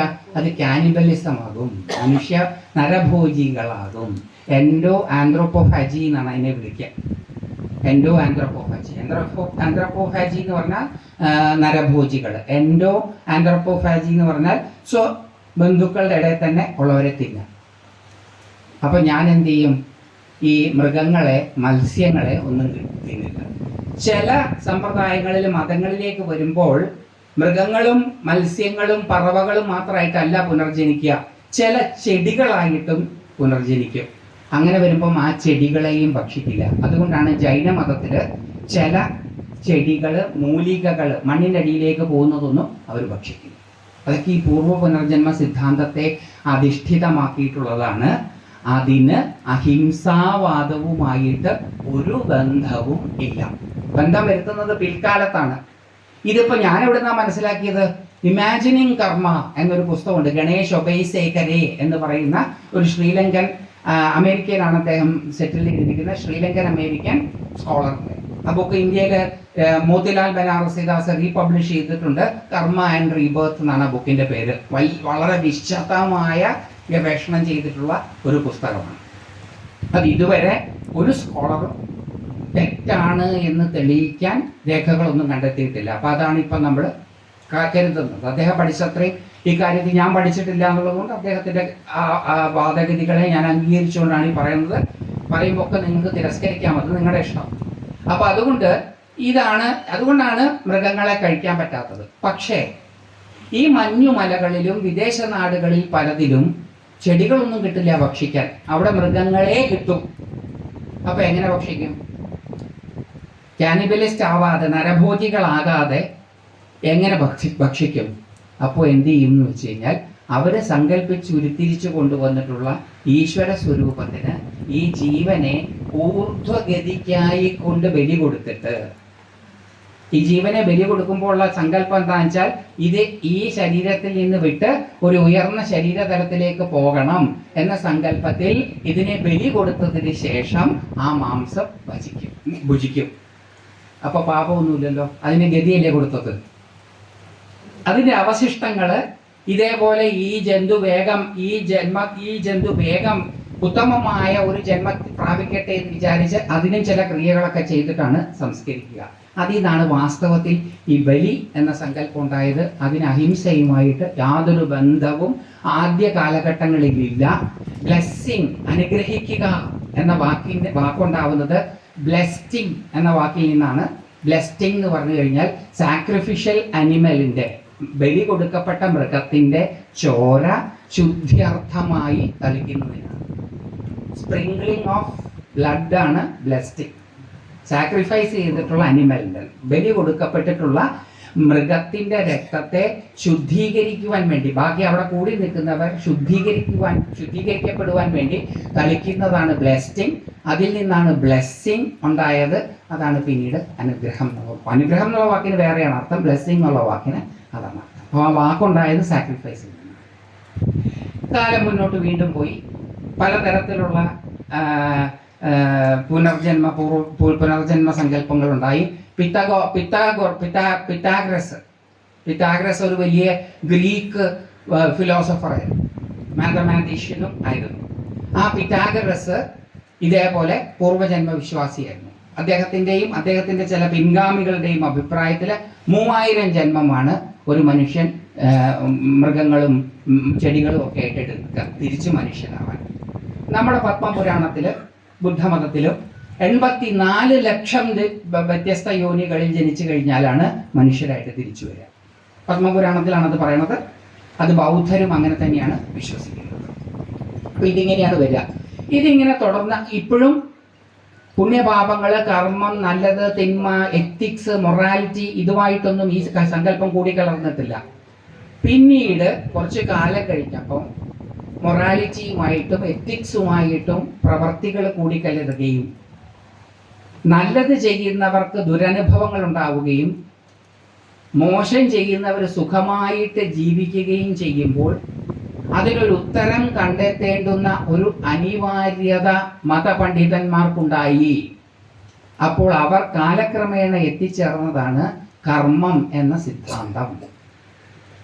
ആ കർമ്മ സിദ്ധാന്തം പിന്നീട് ഉരുത്തിരിഞ്ഞു വരുന്നതാണ്. പിന്നീട് പുനർജന്മ സിദ്ധാന്തവും കർമ്മ സിദ്ധാന്തവും കൂടി കലർന്ന് നമ്മളിപ്പോൾ ചെയ്യുന്ന പ്രവൃത്തിയുടെ ഫലമായിട്ടാണ് അനന്തര ജന്മങ്ങൾ ഉണ്ടാവുക എന്ന സങ്കല്പത്തിലേക്ക്. അങ്ങനെ ജനന മരണങ്ങളാകുന്ന സൈക്കിളിൽപ്പെട്ടതാണ് സംസാര ചക്രം. അതിൽപ്പെട്ട് ഉഴറുന്നവർക്ക് മുക്തി ലഭിക്കാൻ മോക്ഷം എന്ന് പറഞ്ഞാൽ ജനന മരണങ്ങളാകുന്ന സംസാര സാഗരത്തിൽ നിന്നുള്ള മോചനമാണ്, ജന്മജന്മാന്തരങ്ങളിൽ നിന്നുള്ള മോചനമാണ്. ഇതാണ് ശരിക്കും ബലിയുടെ പഴയ ഉറവിടം. ഇത് ഭാരതത്തിൽ ഏറ്റവും മുമ്പ് 2 വിഭാഗക്കാരാണ് ഉണ്ടായിരുന്നത്, ബ്രാഹ്മണരും ശ്രമണരും. ബ്രാഹ്മണർ എന്നുള്ള വാക്കിന് ജാതി അർത്ഥമില്ല, അതൊക്കെ പിൽക്കാലത്ത് കൊണ്ടുവരുന്ന അർത്ഥമാണ്. ബ്രാഹ്മണര്, ബ്രഹ്മം എന്നുള്ളതിന് ക്രതു, യാഗം എന്നാണ് അർത്ഥം. യാഗം ചെയ്യുന്നവര് ബ്രാഹ്മണര്, റിച്വലിസ്റ്റ്, അവരാണ് ബ്രാഹ്മണർ. പരമമായ പദപ്രാപ്തിക്ക് വേണ്ടിയിട്ട് ശരീരത്തെ ഉപയോഗിച്ച് വളരെ അധികം പ്രയാസപ്പെടുന്നവർ, ശ്രമിക്കുന്നവർ, പരമമായ പദപ്രാപ്തിക്കായി ശ്രമിക്കുന്നവർ, അവർ ശ്രമണർ. ആ ശ്രമണ മതം വളരെ പ്രാബല്യത്തിൽ വരുന്നത് ജൈനമതത്തിലെ മഹാവീരനോടുകൂടിയും ബുദ്ധമതം സ്ഥാപിച്ച ബുദ്ധദേവനോട് കൂടിയിട്ടുമാണ്. അതിനു മുമ്പേ ഉണ്ട് ഈ ശ്രമണര്. ഈ ശ്രമണരാണ് ആദ്യമായിട്ട് ഈ പുനർജന്മ സിദ്ധാന്തത്തെ കർമ്മ സിദ്ധാന്തവുമായിട്ട് ബന്ധിപ്പിച്ച് കൊണ്ടുവരുന്നത്. അതിന് പിന്നീട് ഈ കൊടുക്കൽ വാങ്ങലുകളുടെ ഫലമായിട്ട് ഭാരതീയ സംസ്കൃതിയിലേക്കും, ഇതൊക്കെ ഭാരതീയ സംസ്കൃതി. ഭാരതം എന്ന് പറഞ്ഞാൽ അന്നൊരു ഡിഫൈൻഡ് പ്ലേസ് ഒന്നുമല്ല, ബൗണ്ടറി ഒന്നുമില്ല. ഈ ബൗണ്ടറി ഒക്കെ വരുന്നത് ഈ അടുത്ത കാലത്ത് വിസ എന്നുള്ള സിസ്റ്റം ഇല്ല. വിസ സിസ്റ്റം ഉണ്ടാവുന്നത് 150 കൊല്ലങ്ങൾക്ക് മുമ്പാണ്. അതിനു മുമ്പ് വിസയൊന്നുമില്ല. നിങ്ങൾക്ക് ഏത് നാട്ടിൽ വേണമെങ്കിലും പോയിരുന്നു. ഒരു നാട്ടിൽ പോകാനും വിസയൊന്നുമില്ല. ഇപ്പോഴും പക്ഷികൾക്കും പറവകൾക്കൊന്നും വിസ വേണ്ട, എവിടെ വേണമെങ്കിലും പോവാം. മൈഗ്രേറ്ററി ബേർഡ്സ് ഒക്കെ വിസ എടുത്തിട്ടാണ് ഇങ്ങോട്ട് വരുന്നത്, ഇമിഗ്രേഷൻ ക്ലിയറൻസും ഒക്കെ കഴിഞ്ഞിട്ട്. അതുപോലെ മനുഷ്യന് മാത്രമേ ഉള്ളൂ ഈ എല്ലാ കുഴപ്പങ്ങളും ഉണ്ടാക്കുന്നത് ഈ മനുഷ്യനാണ്. അപ്പൊ അതുകൊണ്ട് വിസയൊന്നും ഉണ്ടായിരുന്നില്ല പണ്ട്. അതുകൊണ്ട് രാജ്യാതിർത്തികൾ അങ്ങനെ കൃത്യമായിട്ട് ഡിഫൈൻ ചെയ്യാൻ പറ്റില്ല.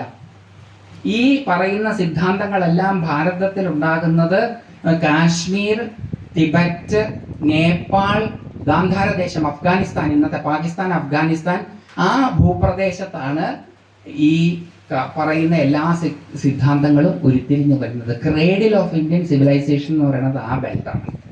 അവിടെ നിന്നാണ് അത് പിന്നെ താഴോട്ടും പിന്നെ പല ഭാഗങ്ങളിലേക്കുമൊക്കെ ആയിട്ട് പോകുന്നത്. ഇതാണ് അതിൻ്റെ ചരിത്രം. അപ്പൊ ഇത് പിന്നീട് ഈ ശ്രമണ ബ്രാഹ്മണൻ എന്ന് പറയുമ്പം അതിന് ജാതിയായിട്ട് ബന്ധമില്ല. ജാതിയൊക്കെ വളരെ പിൽക്കാലത്ത്, വേദങ്ങളിൽ ജാതിയില്ല, വേദകാലഘട്ടത്തിൽ ജാതിയെ പറ്റിയിട്ടുള്ള ചിന്തകളില്ല. അതൊക്കെ പിന്നീട് വളരെ കാലങ്ങൾക്ക് ശേഷമാണ് ജാതി എന്നുള്ള വാക്ക് അല്ല ശരിക്കും പണ്ട് ഉപയോഗിക്കുന്നത്. വർണ്ണം എന്നുള്ള വാക്കാണ് ഉപയോഗിക്കുക. വൃ എന്നാണ് അതിൻ്റെ ധാതു. സ്വീകരിക്കപ്പെടുന്നത്, വരിക്കപ്പെടുന്നത് എന്നാണ് അതിൻ്റെ അർത്ഥം. നമ്മളുടെ സഹജ സ്വഭാവം അനുസരിച്ച് നമ്മൾ സ്വീകരിക്കുന്നതാണ് നമ്മുടെ വർണ്ണം, ജന്മം കൊണ്ടുണ്ടാവുന്നതല്ല. അത് ജാതി എന്നുള്ളത് ജാതമായതിനെ സംബന്ധിച്ചത് എന്നാണ് അർത്ഥം. അതിന് കാസ്റ്റ് എന്നൊരർത്ഥമില്ല. അപ്പം ജാതമായതിനെ സംബന്ധിച്ചത് ജാതി, വരിക്കപ്പെടുന്നത്, സ്വയം സ്വീകരിക്കപ്പെടുന്നത് വർണ്ണം. ആ വർണ്ണം 4ആയിട്ട്, പണ്ട് 4ഇല്ല, 3 ഉണ്ടായിരുന്നുള്ളൂ. ഋഗ്വേദത്തില് ആദ്യത്തെ ഋഗ്വേദത്തിന്റെ ആദ്യ ഭാഗങ്ങളിൽ 4 വർണ്ണമില്ല, 3 വർണ്ണങ്ങളേ ഉള്ളൂ. ബ്രാഹ്മണൻ, ക്ഷത്രിയൻ, ബ്രഹ്മം, ക്ഷത്രം, വിഷം. അങ്ങനെയാണ് 3 വർണ്ണങ്ങളെ പറയുന്നത് ഋഗ്വേദത്തിൽ. ബ്രഹ്മം, ക്ഷത്രം, വിഷം. അവിടെ ബ്രഹ്മം എന്നുള്ള വാക്കിന് ക്രതു, ആ ക്രതുവിന് യാഗം എന്ന് മാത്രമല്ല അർത്ഥം, ചിന്ത എന്നൊരർത്ഥവും കൂടിയുണ്ട്. അപ്പൊ ചിന്തിക്കുന്നവര് ബ്രാഹ്മണര്, ക്ഷത്രിയക്കാരോ ക്രിയ, പ്രവർത്തിക്കുന്നവര് ക്ഷത്രിയക്കാര്. ഇത് രണ്ടും അല്ലാത്ത സാധാരണ ആൾക്കാര് വിഷം. ഇതിനാണ് വൈശ്യപദം ഉണ്ടാവുന്നത്. അപ്പൊ ചിന്തിക്കുന്നവര് ബ്രാഹ്മണര്, പ്രവർത്തിക്കുന്നവര് ക്ഷത്രിയര്, ഇതൊന്നും ചെയ്യാതെ ജീവിക്കുന്ന ആൾക്കാര് വിഷ വകുപ്പിൽ. അന്ന് വൈശ്യൻ എന്നുള്ള പദവും ഉണ്ടാവുന്നില്ല. ഇത് ചാതുർവർണ്ണ്യമായി തീരുന്നത് ഋഗ്വേദത്തിന്റെ 10ാം മണ്ഡലത്തിലെ പുരുഷ സൂക്തത്തിലാണ് ആദ്യമായിട്ട് 4 വർണ്ണങ്ങളെ പറ്റി പറയുന്നത്. വിരാട് പുരുഷന്റെ മുഖത്ത് നിന്ന് ബ്രാഹ്മണൻ ഉണ്ടായി, വക്ഷസിൽ നിന്ന് ക്ഷത്രിയൻ ഉണ്ടായി, അല്ലെങ്കിൽ കൈകളിൽ നിന്ന് ക്ഷത്രിയൻ, രാജർഷി, ക്ഷത്രിയൻ എന്നുള്ള വാക്കിന് വേറൊരു പേരെ ഉപയോഗിക്കുന്നുണ്ട്. ക്ഷത്രിയൻ ഉണ്ടായി, തുടകളിൽ നിന്ന് വൈശ്യനുണ്ടായി, കാലുകളിൽ നിന്ന് ശൂദ്രനുണ്ടായി. ഉച്ചനീചത്വമൊന്നുമില്ല. കാല് മോശം, തല ശ്രേഷ്ഠം, അതൊക്കെ സാധാരണഗതിയിൽ വിവരമില്ലാത്ത ആൾക്കാരല്ലേ പറയുന്നത്. കാല് പോയാൽ അറിയാം തലയുടെ പാട്, തല പോയാൽ അറിയാം കാലിൻ്റെ പാട്. ഇതൊക്കെ കൂടെ ചേരുമ്പോഴേ ശരീരം പ്രോപ്പറായിട്ട് ഫങ്ഷൻ ചെയ്യുള്ളൂ. അപ്പോൾ ഇതൊക്കെ ആവശ്യമാണ്. നമ്മുടെ വിചാരം ഈ താഴെ ചവിട്ടുന്നത് കൊണ്ട് ഇത് മോശക്കാരനും ആകാശത്തിങ്ങനെ ഉയർന്നു നിൽക്കുന്നതുകൊണ്ട് ഇത് നല്ലതുമാണെന്നാണ്. ഇത് ഉയർന്നു നിൽക്കുന്നത് അത് താഴെ ചവിട്ടുന്നതുകൊണ്ടാണ്, അല്ലെങ്കിൽ ഇത് ഉയർന്നു നിൽക്കില്ല. അപ്പൊ അതുകൊണ്ട് ആ ഉച്ചനീചത്വങ്ങളൊക്കെ പിന്നെ വന്നതാണ്. അന്ന് അതൊന്നുമില്ല. അപ്പൊ ആദ്യം ഈ 3 ഉണ്ടായിരുന്നുള്ളൂ എന്ന് പറഞ്ഞു. അപ്പൊ ചിന്തിക്കുന്നവരൊരു കൂട്ടര്, പ്രവർത്തിക്കുന്നവർ വേറൊരു കൂട്ടര്. അത് ശരിയാവും. പ്രവൃത്തി എപ്പോഴും ചിന്താധിഷ്ഠിതമായിരിക്കണം. അപ്പൊ ചിന്തയും പ്രവൃത്തിയും ഒരുമിച്ച് കൊണ്ടുപോകണം. അപ്പൊ ബ്രാഹ്മണനും ക്ഷത്രിയനും ഒരുമിച്ചുണ്ടാവണം. പിന്നീട് ഈ വൈശ്യനാണ് പിന്നീട് ഇലാബറേറ്റ് ചെയ്യപ്പെട്ട് ഈ വിഷം എന്നുള്ളതാണ് വൈശ്യനും ശൂദ്രനും ആകുന്നത്. അപ്പൊ ആധ്യാത്മികമായി ചിന്തിക്കുന്നവർ ബ്രാഹ്മണര്, അതനുസരിച്ച് പ്രവർത്തിക്കുന്നവർ ക്ഷത്രിയര്. ഭൗതികമായി ചിന്തിക്കുന്നവർ കൃഷി എവിടെ ഇറക്കണം, എത്ര ഇറക്കണം, കച്ചവടം എന്ത് ചെയ്യണം, എപ്പോൾ ചെയ്യണം, എങ്ങനെ ചെയ്യണം, അത് ചിന്തിക്കുന്നവർ വൈശ്യര്. അത് ആ പ്രാവർത്തികമാക്കുന്നത് ശൂദ്രര്. ഭൗതിക സമൃദ്ധി ഭൗതികമായി ചിന്തിക്കുന്നവർ വൈശ്യര്, പ്രവർത്തിക്കുന്നത് ശൂദ്രര്. ആധ്യാത്മികമായി ചിന്തിക്കുന്നവർ ബ്രാഹ്മണര്, പ്രവർത്തിക്കുന്നവർ ക്ഷത്രിയര്. ആധ്യാത്മികതയും ഭൗതികതയും പണ്ട് കാലത്ത് ഭാരതത്തിൽ രണ്ടായിരുന്നില്ല. ഭൗതികതയും ആധ്യാത്മികതയും ഒന്ന് തന്നെയാണ്. അതൊക്കെ പിൽക്കാലത്താണ് ഇത് ഓർഡിനറിയാണ്, വേൾഡ്ലിയാണ്, അതർ വേൾഡ്ലി ആയിട്ടുള്ള എന്തുകൊണ്ടെന്നൊക്കെ പറയണത്. ഈ ജീവിതം തന്നെയാണ് ഏറ്റവും ശ്രേഷ്ഠമായത്. ഇത് വേണ്ടതുപോലെ വിനിയോഗിക്കാൻ കഴിഞ്ഞില്ലെങ്കിൽ, 8ാം ക്ലാസ്സിലെ പരീക്ഷ ശരിക്കും പാസ്സായില്ലെങ്കിൽ വീണ്ടും റബ്ബർ പന്ത് പോലെ 8ാം ക്ലാസ്സിൽ വന്നിരിക്കേണ്ടി വരും. അതാണ് പുനർജന്മം. വീണ്ടും വീണ്ടും അവിടെ വന്നിരിക്കേണ്ടി വരും. അതുകൊണ്ട് ഈ ജന്മത്തിൽ ഇതൊക്കെ ഉപേക്ഷിച്ച് ഹിമാലയത്തിൽ കൊടുമുടികളുടെ അവിടെ തണുത്തുറഞ്ഞ് കിടക്കുന്ന ഗുഹയ്ക്കകത്ത് പോയി ഇരുന്നാൽ മോക്ഷം കിട്ടും എന്നൊക്കെ വിചാരിച്ച് ഇതൊക്കെ ഉപേക്ഷിച്ച് പോയത് കൊണ്ടൊന്നും മോക്ഷം കിട്ടില്ല. അങ്ങനെ പോയവർ ഒരുപാട് പേര് ഋഷികേശ്, ഹരിദ്വാർ തുടങ്ങിയ സ്ഥലങ്ങളിലൊക്കെ ഉണ്ട്. ചതുർധാം യാത്രയ്ക്ക് പോകുന്നവരെല്ലാം അവരെ കണ്ടിട്ടുണ്ട്. അവരിൽ മുക്തരായിട്ടുള്ളവരെ കണ്ടിട്ടുള്ളതായിട്ട് ഒരാളും ഇതുവരെ തിരിച്ചു വന്ന് ഇവിടെ പറഞ്ഞിട്ടില്ല. ഇപ്പൊ ഞാനൊരു കവിയേറ്റം കൂടി എടുക്കും. എന്താ കാര്യം എന്നറിയോ? ഞങ്ങൾക്ക് അറിയില്ല അവർ മുക്തരാണോ അല്ലയോ എന്ന്. ചൂടുള്ള വെള്ളം തൊടുമ്പോൾ ചൂടാണോ തണുപ്പാണോ എന്ന് അറിയില്ല എന്ന് പറഞ്ഞാൽ നിങ്ങളുടെ കൈക്ക് എന്തോ സെൻസേഷണൽ പ്രശ്നമുണ്ടെന്നാണ് അർത്ഥം. കണ്ടാൽ അറിയൂ. മുക്തപുരുഷന്മാരെ അവരുടെ പെരുമാറ്റം കൊണ്ടും കണ്ടാലും ഒക്കെ നമുക്ക് ഏകദേശം തിരിച്ചറിയാൻ പറ്റും. മുഴുവൻ അറിയാൻ പറ്റില്ല. പക്ഷെ ഇവർ സാധാരണക്കാരല്ല, നമ്മളെ പോലെയല്ല, കുറച്ച് വ്യത്യസ്തരാണ് എന്ന് മനസ്സിലാവും. കണ്ണിന് ഒരു തിളക്കമുണ്ട്, പല പല പല പല കാര്യങ്ങൾ. ശരിക്കും മുക്തരാണോ ഇല്ലയോ എന്ന് അവരവർക്ക് മാത്രമേ അറിയാൻ പറ്റുള്ളൂ. അപ്പൊ അതുകൊണ്ട് ഇത് വിട്ട് ഉപേക്ഷിച്ച് പോയത് കൊണ്ടൊന്നും മോക്ഷം കിട്ടില്ല. അത് പാക്കനാരാണോ ചാത്തനാരാണോ എന്നറിയില്ല, അദ്ദേഹത്തിന്റെ ചൊരക്ക പോലെയുള്ളൂ. അത് കാശി മുങ്ങിയാലും കൊള്ളാം, ഗംഗയെ മുങ്ങിയാലും കൊള്ളാം, നമ്മുടെ ഓടയിലെ വെള്ളത്തിൽ മുക്കിയാലും കൊള്ളാം, അത് സെയിം സ്വാദായിരിക്കും. എവിടെ മുക്കുന്നു എന്നുള്ളതൊന്നും ഒരു പ്രത്യേകതയുള്ളതല്ല. അതുകൊണ്ട് ഈ ജീവിതമൊക്കെ ഉപേക്ഷിച്ച് വേറെ എവിടെയോ പോയാൽ എന്തോ ഒന്ന് കിട്ടുമെന്ന് വെച്ച് പോയാൽ ഒന്നും കിട്ടാൻ പോകുന്നില്ല. നിങ്ങൾ പോകുന്നതിന് എനിക്കെതിരൊന്നുമില്ല, നിങ്ങളുടെ ഇഷ്ടമാണ്, കിട്ടുകയല്ല. ഇനി അഥവാ നിങ്ങൾ അങ്ങനെ എങ്ങാനും പോയി കിട്ടിയാൽ എന്നോടും കൂടി ഒന്ന് പറയണം. കാരണം ഞാനും ഇത് കിട്ടാൻ വേണ്ടി നടക്കുകയാണ്. എന്നാൽ പിന്നെ ഇത് വിട്ട് അങ്ങോട്ട് പോയാൽ കിട്ടുമല്ലോ. അങ്ങനെ ഒന്നും കിട്ടുകയല്ല. പോയവർക്ക് ആർക്കും കിട്ടിയതായിട്ട് ഞാൻ കണ്ടിട്ടില്ല എന്നുള്ളത് കൊണ്ട് വെറുതെ വേഷം കെട്ടി അങ്ങോട്ടും ഇങ്ങോട്ടും നടക്കണ്ടെന്ന് വിചാരിച്ചിട്ടാണ്. അപ്പോൾ അതുകൊണ്ട് ഈ ജീവിതത്തിലൂടെ മാത്രമേ പറ്റുള്ളൂ. അപ്പോൾ ഈ ജീവിതത്തിൽ ഭൗതിക സമൃദ്ധിയും അനിവാര്യമാണ്. അടിസ്ഥാനപരമായിട്ട് ഇന്ന് ആഹാരത്തെക്കാൾ അനിവാര്യമാണ് ധനം.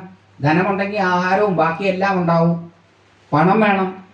അപ്പം ഭൗതികമായിട്ട് ചിന്തിക്കണം, പ്രവർത്തിക്കണം. ഭൗതികത കൊണ്ട് മാത്രം മുന്നോട്ട് പോകാൻ പറ്റില്ല. ഒരു ശൂന്യത അനുഭവപ്പെടും. കുറച്ച് ജീവിച്ചു കഴിഞ്ഞാൽ, എല്ലാം ഉണ്ടായി കഴിഞ്ഞാൽ എന്തോ ഒന്നില്ല എന്ന തോന്നൽ ഉണ്ടാകും. അങ്ങനെ ഉണ്ടായിട്ടില്ല ഇതുവരെ എങ്കിൽ ശരിക്കും തൃപ്തിയോടുകൂടി ജീവിച്ചിട്ടില്ല. ശരിക്കും തൃപ്തിയോടുകൂടി വേണ്ടതുപോലെയാണ് ജീവിക്കുന്നതെങ്കിൽ മതി എന്ന തോന്നലുണ്ടാകും, ഒരു ശൂന്യതയും ഉണ്ടാകും. അതിനെയാണ് പണ്ട് നമ്മുടെ മഹർഷിമാര് ദാർശനിക വ്യഥ എന്ന് വിശേഷിപ്പിച്ചിരുന്നത്. ഒരു ഉൾവേദന. എന്താ കാരണം? അതറിയില്ല. വീട്ടിലെന്തെങ്കിലും പ്രശ്നമുണ്ടോ? ഇല്ല. സാമ്പത്തിക പ്രശ്നം എന്തെങ്കിലും ഉണ്ടോ? ഇല്ല. ശാരീരിക പ്രശ്നം എന്തെങ്കിലും ഉണ്ടോ? ഇല്ല. ഫാമിലി റിലേഷൻഷിപ്പ് പ്രോബ്ലംസ് ഉണ്ടോ? ഇല്ല. മക്കളൊക്കെ നന്നായിട്ട് പഠിക്കുന്നില്ലേ? ഉണ്ട്. പിന്നെന്താ പ്രശ്നം? എന്തോ ഒരു പോരായ്മ. പിപീലികാദംശവത്. അകത്തുറുമ്പ് കടിച്ചാൽ എന്ത് സംഭവിക്കും? ചൊറിയാനും പറ്റില്ല, ഒന്നും ചെയ്യാൻ പറ്റില്ല. ആ ഒരവസ്ഥ. അവിടെ നിന്നാണ് ആധ്യാത്മികതയിലേക്ക് മാറുന്നത്. ആ ആധ്യാത്മികതയിലേക്കുള്ള മാറ്റമാണ്. അപ്പൊ എന്ത് വേണം? ആധ്യാത്മികമായിട്ട് ചിന്തിക്കണം, പ്രവർത്തിക്കണം, ബ്രാഹ്മണ ക്ഷത്രിയരാകണം. ഇത് നാലും ഒരുമിച്ച് കൊണ്ടുപോകണം. ഇത് നമ്മൾ നാലും ഒരുമിച്ച് കൊണ്ടുപോകാറുണ്ട്. പൂജാമുറി അടിച്ചുവാരി വൃത്തിയാക്കി തുടച്ചു വെക്കുമ്പോൾ നമ്മൾ ശൂദ്രരാണ്. അതിലേക്ക് ആവശ്യമായിട്ടുള്ള നെയ്യ് വേണോ, എണ്ണ വേണോ, മറ്റേ വിളക്കെണ്ണ എന്ന് പറഞ്ഞൊരു സാധനമുണ്ട്, ഏറ്റവും ലോ കോസ്റ്റ് സാധനം. അതാണ് നമ്മൾ മിക്കവാറും ഭഗവാന് കൊടുക്കുക. നമ്മുടെ അടുക്കളയിൽ 6 kg നെയ്യും ഭഗവാൻ ഉണ്ടോ ഇല്ലയോ എന്ന് ഉറപ്പില്ലല്ലോ. അതുകൊണ്ട് വിളക്കെണ്ണ തൊട്ടാൽ ക്വിക്ക് ഫിക്സ് വേണ്ടെന്നാണ് പറയുന്നത്. പിന്നെ കൈ വിടണമെങ്കിൽ കുറച്ച് പണിയാണ്. ഭഗവാൻ ഏറ്റവും ലോ ക്വാളിറ്റി, ഉണ്ടോ ഇല്ലയോ എന്ന് ഉറപ്പൊന്നുമില്ലല്ലോ. അപ്പോൾ പിന്നെ എങ്ങനെയാണ് ഇത് കൊടുക്കുക? വീട്ടിലെ കൊച്ചുങ്ങളും ഞാനും എൻ്റെ ഭാര്യയൊക്കെ ഉണ്ടല്ലോ. അതുകൊണ്ട് 6 kg നെയ്യ്. അങ്ങനെയല്ല, ഏറ്റവും നല്ലത് തന്നെ അവർക്കും കൊടുക്കണം എന്നാണ്. അപ്പൊ അതുകൊണ്ട് അത് വാങ്ങണോ, എണ്ണ വാങ്ങണോ, നെയ്യ് വാങ്ങണോ, വെളിച്ചെണ്ണ വാങ്ങണോ, പിന്നെ കൺഫ്യൂഷൻ. ഇത് വാങ്ങണോ തീരുമാനിച്ചു കഴിഞ്ഞാൽ ചില വിദ്വാന്മാർ വന്ന് പറയും വീട്ടിലെ വിളക്കിൽ വെളിച്ചെണ്ണ ഉപയോഗിക്കാൻ പാടില്ല. വെളിച്ചെണ്ണ ഉപയോഗിച്ചാൽ ശത്രുദോഷം വരും. ഒരു മാങ്ങാത്തൊലിയും വരില്ല. വെളിച്ചെണ്ണ ഉപയോഗിക്കരുതെന്ന് പറഞ്ഞാൽ അത് പെട്ടെന്ന് കത്തിത്തിരിക്കും. എണ്ണ ഉപയോഗിച്ചാൽ കുറച്ച് നേരം കത്തും, അതിലും കുറേ നേരം കത്തും. നെയ്യ് ഉപയോഗിച്ചാൽ അതിൽ കൂടുതൽ ഒന്നും ഉണ്ടാവില്ല. പിന്നെ തർക്കങ്ങളായി, വിതർക്കങ്ങളായി. എണ്ണ വേണോ, നെയ്യ് വേണോ, വെളിച്ചെണ്ണ വേണോ, പിന്നെ അതിനെപ്പറ്റി പ്രഭാഷണങ്ങളായി, 100 റീൽസുകളായി. ചിലർ വന്ന് പറയും അങ്ങനെയാ ഇങ്ങനെയാ. പിന്നെ അത് കഴിഞ്ഞാൽ അടുത്ത സംശയം എന്താ വെച്ചാൽ എത്ര തിരിയിടണം? 1, 2, 3, 5 പല നമ്പറുകളാ.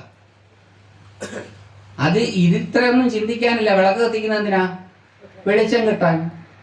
അപ്പൊ ഒരു തിരിയിടണം. ആ തിരിയിട്ടാൽ വിളക്കിന്റെ നിഴൽ ഇപ്പുറത്ത് വീഴും. അതുകൊണ്ട് ഇപ്പുറത്തും കൂടി ഒരു തിരി ഇടണം. നിങ്ങൾ ഇനി എത്ര തിരിയിട്ടാലും ഈ വിളക്കിന്റെ ഒരു ഷെയ്ഡ് അതിന്റെ താഴെ ഉണ്ടാവും, അത് നിങ്ങൾക്ക് മാറ്റാൻ പറ്റില്ല. അപ്പോൾ വെറുതെ അതിന് പണിപ്പാടും. നിറതിരി ഇട്ടാലും ഇതിന്റെ അടിയിൽ ഒരു ഷെയ്ഡ് ഉണ്ടാവും, അത് വിട്ടേ. അപ്പൊ ഈ 2 തിരി ഇടണം. ഇനി ഞങ്ങൾക്ക് 2 തിരി ഇടാൻ പറ്റില്ല, വേണ്ട, ഒരു തിരി ഇട്ടാൽ മതി. ഇതൊന്നും ഒരു കൺഫ്യൂഷന്റെ വഴിയേ അല്ല. അവിടെ ഇരിക്കുന്ന ആരും അവിടെ ഇരുട്ടില്ല. അതുകൊണ്ട് നിങ്ങൾ എത്ര തിരി കത്തിച്ചു, നിങ്ങൾ കത്തിച്ചത് നെയ്യാണോ വെളിച്ചെണ്ണയാണോ എന്നൊന്നും നോക്കുകയല്ല. അവിടെ ശുദ്ധ പ്രകാശം മാത്രമേ ഉള്ളൂ. ഇത് നമുക്ക് വേണ്ടി ചെയ്യുന്നത്. അപ്പോൾ വിളക്ക് കത്തിക്കണം. ഇങ്ങനെ വിളക്ക് കത്തിച്ചു കഴിഞ്ഞാൽ ആരോ പറഞ്ഞു നെയ്യ് കത്തിക്കണം അത്രേ. കടം വാങ്ങിയിട്ട് ഇപ്പൊ പലരും വീട്ടിൽ നെയ്യ് കത്തിക്കുന്നത്. കടം കൂടുന്നതല്ലാതെ ഭഗവാന്റെ കൃപ ഒരു ലേശം പോലും വരുന്നില്ല. അവനവന്റെ പാങ് അനുസരിച്ചുള്ളത് വാങ്ങിയാൽ മതി. ഇനി എണ്ണ വാങ്ങിക്കാൻ പറ്റിയല്ല, വെളിച്ചെണ്ണ വാങ്ങിക്കാൻ പറ്റിയല്ല, നെയ്യ് വാങ്ങിക്കാൻ പറ്റിയല്ല, വിളക്കെണ്ണ വാങ്ങിച്ചാൽ മതി. ആ സാധനം ഏറ്റവും ലോ ബെസ്റ്റ് കഴിവിനനുസരിച്ചല്ലേ കൊടുക്കാൻ പറ്റൂ. എനിക്കുള്ളതല്ലേ തരാൻ പറ്റൂ. എനിക്കില്ലാത്തത് ഞാൻ തരുന്നത് നേരത്തെ പറഞ്ഞതുപോലെ കപടതയാണ്, കാപട്യമാണ്. എനിക്കുള്ളതേ തരാൻ പറ്റൂ. അതുകൊണ്ട് നമ്മുടെ പാങ്ങ്, നിങ്ങളുടെ പാങ്ങ് എനിക്കറിയില്ല, എൻ്റെ പാങ്ങ് നിങ്ങൾക്കും അറിയില്ല, അവരവർക്കറിയാം. അവരവരുടെ ഇതനുസരിച്ചിട്ട് അത് വാങ്ങിക്കുക. എന്നിട്ട് നമ്മൾ ആരോ പറഞ്ഞതനുസരിച്ച് നെയ്യ് വാങ്ങിച്ചു, തിരി വാങ്ങിച്ചു. തിരിയെ പറ്റിയിട്ടൊക്കെ വലിയ ഡിസ്കഷൻസ് ആണ്. തിരി വീട്ടിലുണ്ടാക്കണോ, ഈ പരുത്തിത്തിരി നല്ലതാണോ, എന്തോരം ഡിസ്കഷനാണെന്നറിയോ. അവസാനം ദൈവത്തെക്കുറിച്ച് ഡിസ്കസ് ചെയ്യാൻ ഒരു സമയവും ഇല്ല, ടൈം കഴിഞ്ഞു. അപ്പം അതുകൊണ്ട് കഞ്ച് തിരിയൊക്കെ കത്തിച്ച് ഭഗവാനെ തൊഴാൻ വേണ്ടി കണ്ണ് തുറന്നപ്പം ഈശാന കോണിലുള്ള തിരി കെട്ടു. ഭയങ്കര ആവലാതിയായി. പിന്നെ പരിഹാരം തേടലായി, പ്രശ്നം വെക്കലായി, ആകെ ബഹളായി. കാറ്റ് കെടുത്തിയത് ആ തിരി.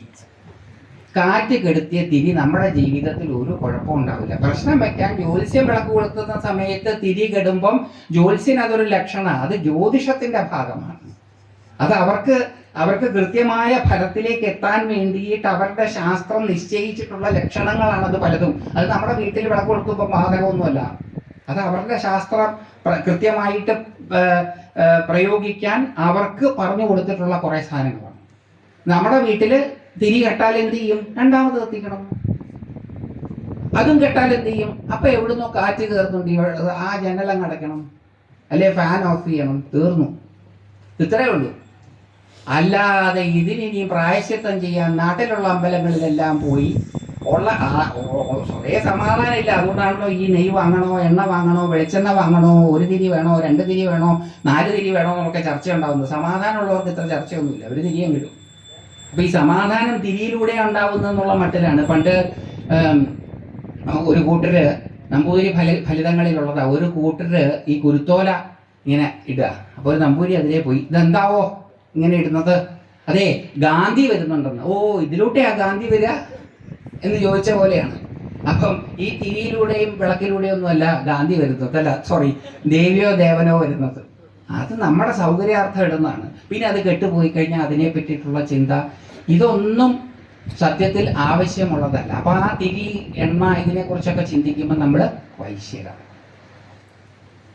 ഈ വൃത്തിയാക്കി വെച്ചിരിക്കുന്ന, കത്തിച്ചു വെച്ചിരിക്കുന്ന വിളക്കുള്ള പ്രാർത്ഥനാലയത്തില് കുഴപ്പമൊന്നും സംഭവിക്കാതിരിക്കാൻ നമ്മൾ അതിനെ സംരക്ഷിക്കുമ്പോൾ നമ്മൾ ക്ഷത്രിയരാണ്. അതിനകത്ത് കയറി തടുക്കിലിരുന്ന് നാമം ജപിക്കുമ്പം നമ്മൾ ഓരോരുത്തരും ബ്രാഹ്മണരാണ്. അപ്പം നമ്മൾ ഒരേ ദിവസം തന്നെ ബ്രാഹ്മണനാണ്, ക്ഷത്രിയനാണ്, വൈശ്യനാണ്, ശൂദ്രനാണ്. ഇത് നമ്മളിലുള്ളതാണ് ഈ 4. അല്ലാതെ നമ്മളിൽ ചിലത് കൂടും. ഇത് ഏറ്റക്കുറച്ചിലുകൾ ഉണ്ടാകും. ഏറ്റക്കുറച്ചിലുകൾ അനുസരിച്ച് നമ്മളതിനെ പരിപോഷിപ്പിക്കും. ഇത് വർണ്ണങ്ങളുടെ ഒരു രീതി. ഇനി മറ്റൊരു രീതിയിലും ഈ വർണ്ണങ്ങളെ കാണാം ആധ്യാത്മികമായിട്ട്. ശൂദ്രൻ, ശുച് എന്ന ധാതുവിൽ നിന്നുണ്ടാവുന്നതാണ് ശൂദ്രൻ. ശുച് എന്നുള്ള ധാതുവിന് ദുഃഖം, ദുഃഖിക്കുന്നവൻ എന്നർത്ഥം. അപ്പൊ ഭൗതികമായ ലോകത്തിൽ ദുഃഖിച്ചുഴകുന്നവർ ശൂദ്രൻ. അതുകൊണ്ടാണ് രൈക്കോ മഹർഷി, അതേത് ഉപനിഷത്തിൽ? അച്ഛാന്തോക്യ ഉപനിഷത്തിൽ രൈക്കോ മഹർഷി ജ്ഞാനശ്രുതി എന്ന ക്ഷത്രിയ മഹാരാജാവിനെ കാണുമ്പോൾ ഹേ ശൂദ്ര എന്നാ വിളിക്കും. അത് കഥ നിങ്ങൾ കേട്ടിട്ടുണ്ടോ? ഇല്ല. അപ്പൊ അത് പറയാം. അങ്ങനെ എന്റെ ഗീത തീർന്നു എടുക്കാതെ എന്നെ പഴിപ്പെടരുതേ. അപ്പൊ നമ്മൾ ഇങ്ങനെ പോയാലേ ഒരു രസമുള്ളൂ. ഇങ്ങനെ പോയി വന്ന് വരുമ്പോഴാണ് നമുക്ക് കുറെ കാര്യങ്ങൾ മനസ്സിലാവും. ഈ ജ്ഞാനശ്രുതി എന്ന് പറയുന്നത് ഒരു രാജാവാണ്. ഈ രാജാവിന് പക്ഷികളുടെ ഭാഷയാണ്. ഈ രാജാവ് ഒരു ദിവസം മട്ടുപ്പാവിൽ നിൽക്കുമ്പോൾ പക്ഷികൾ ഇങ്ങനെ പറന്നു പോകുന്നു. അവർ തമ്മിൽ സംസാരിക്കുന്നത് കേട്ടു. ആരാണ് ഏറ്റവും ശ്രേഷ്ഠരായ മനുഷ്യൻ, ഈ രാജാവാണോ? ഈ ജ്ഞാനശൂദ്ധിയൊന്നുമല്ല, അത് ആ രൈക്കോ മഹർഷിയാണ് ഏറ്റവും ശ്രേഷ്ഠനായ ആൾ. ഇപ്പം ഒരു രാജാവിനൊരു ആഗ്രഹം, ഇതാരാണെന്ന് കണ്ടുപിടിക്കാൻ. അങ്ങനെ അദ്ദേഹം ഭടന്മാരെ അന്വേഷിക്കാൻ അയച്ചു, കണ്ടുപിടിച്ചു. ചന്തയിൽ ഒരു ഉന്തുവണ്ടിയുടെ താഴെ ചൊറിയും കുത്തിയിരിക്കുന്ന ആളാണ് ഈ രൈക്കോ. അപ്പൊ അയാളോട് ചെന്ന് പറഞ്ഞു, മഹാരാജാവ് വിളിക്കുന്നുണ്ട്, അങ്ങോട്ട് വരണം. എനിക്കെന്ത് മഹാരാജാവ്, എന്നെ കാണണം എന്നുള്ളവർ ഇങ്ങോട്ട് വരണം. അപ്പൊ ജ്ഞാനശുദ്ധിക്കാണല്ലോ കാണണം എന്നുള്ള ആഗ്രഹം. ഇപ്പൊ മട്ടുപ്പാവിൽ നിന്ന് ഇറങ്ങി നടന്ന് ഈ മാർക്കറ്റിൽ വന്ന്, ചന്തയെ വന്ന്, ഈ ഉന്തുവണ്ടിയുടെ താഴെ ചൊറിയും കുത്തിയിരിക്കുന്ന ആളെ കാണാൻ വന്നു. അപ്പം ആ ചൊറിയും കുത്തിയിരിക്കുന്ന ആള് ഈ രാജാവ് വരുന്നത് കണ്ടപ്പം, ക്ഷത്രിയന്മാരാണ് രാജാക്കന്മാര്, ആ രാജാവ് വരുന്നത് കണ്ടപ്പം വിളിച്ചത് ഹേ ശൂദ്ര.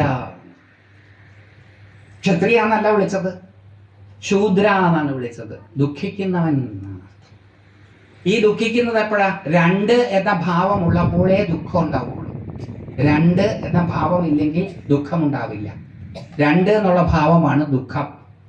ഭൗതിക ജീവിതത്തിൽ ദുഃഖം മാത്രമേ ഉള്ളൂ. ദുഃഖം എന്ന് പറഞ്ഞാൽ കരച്ചിൽ വരുത്തുന്നത് മാത്രമല്ല, കൺഫ്യൂഷൻ ഉണ്ടാക്കുന്നത്, സന്ദേഹം ഉണ്ടാക്കുന്നത്, അസംതൃപ്തി ഉണ്ടാക്കുന്നത്, ഇതെല്ലാം ദുഃഖം.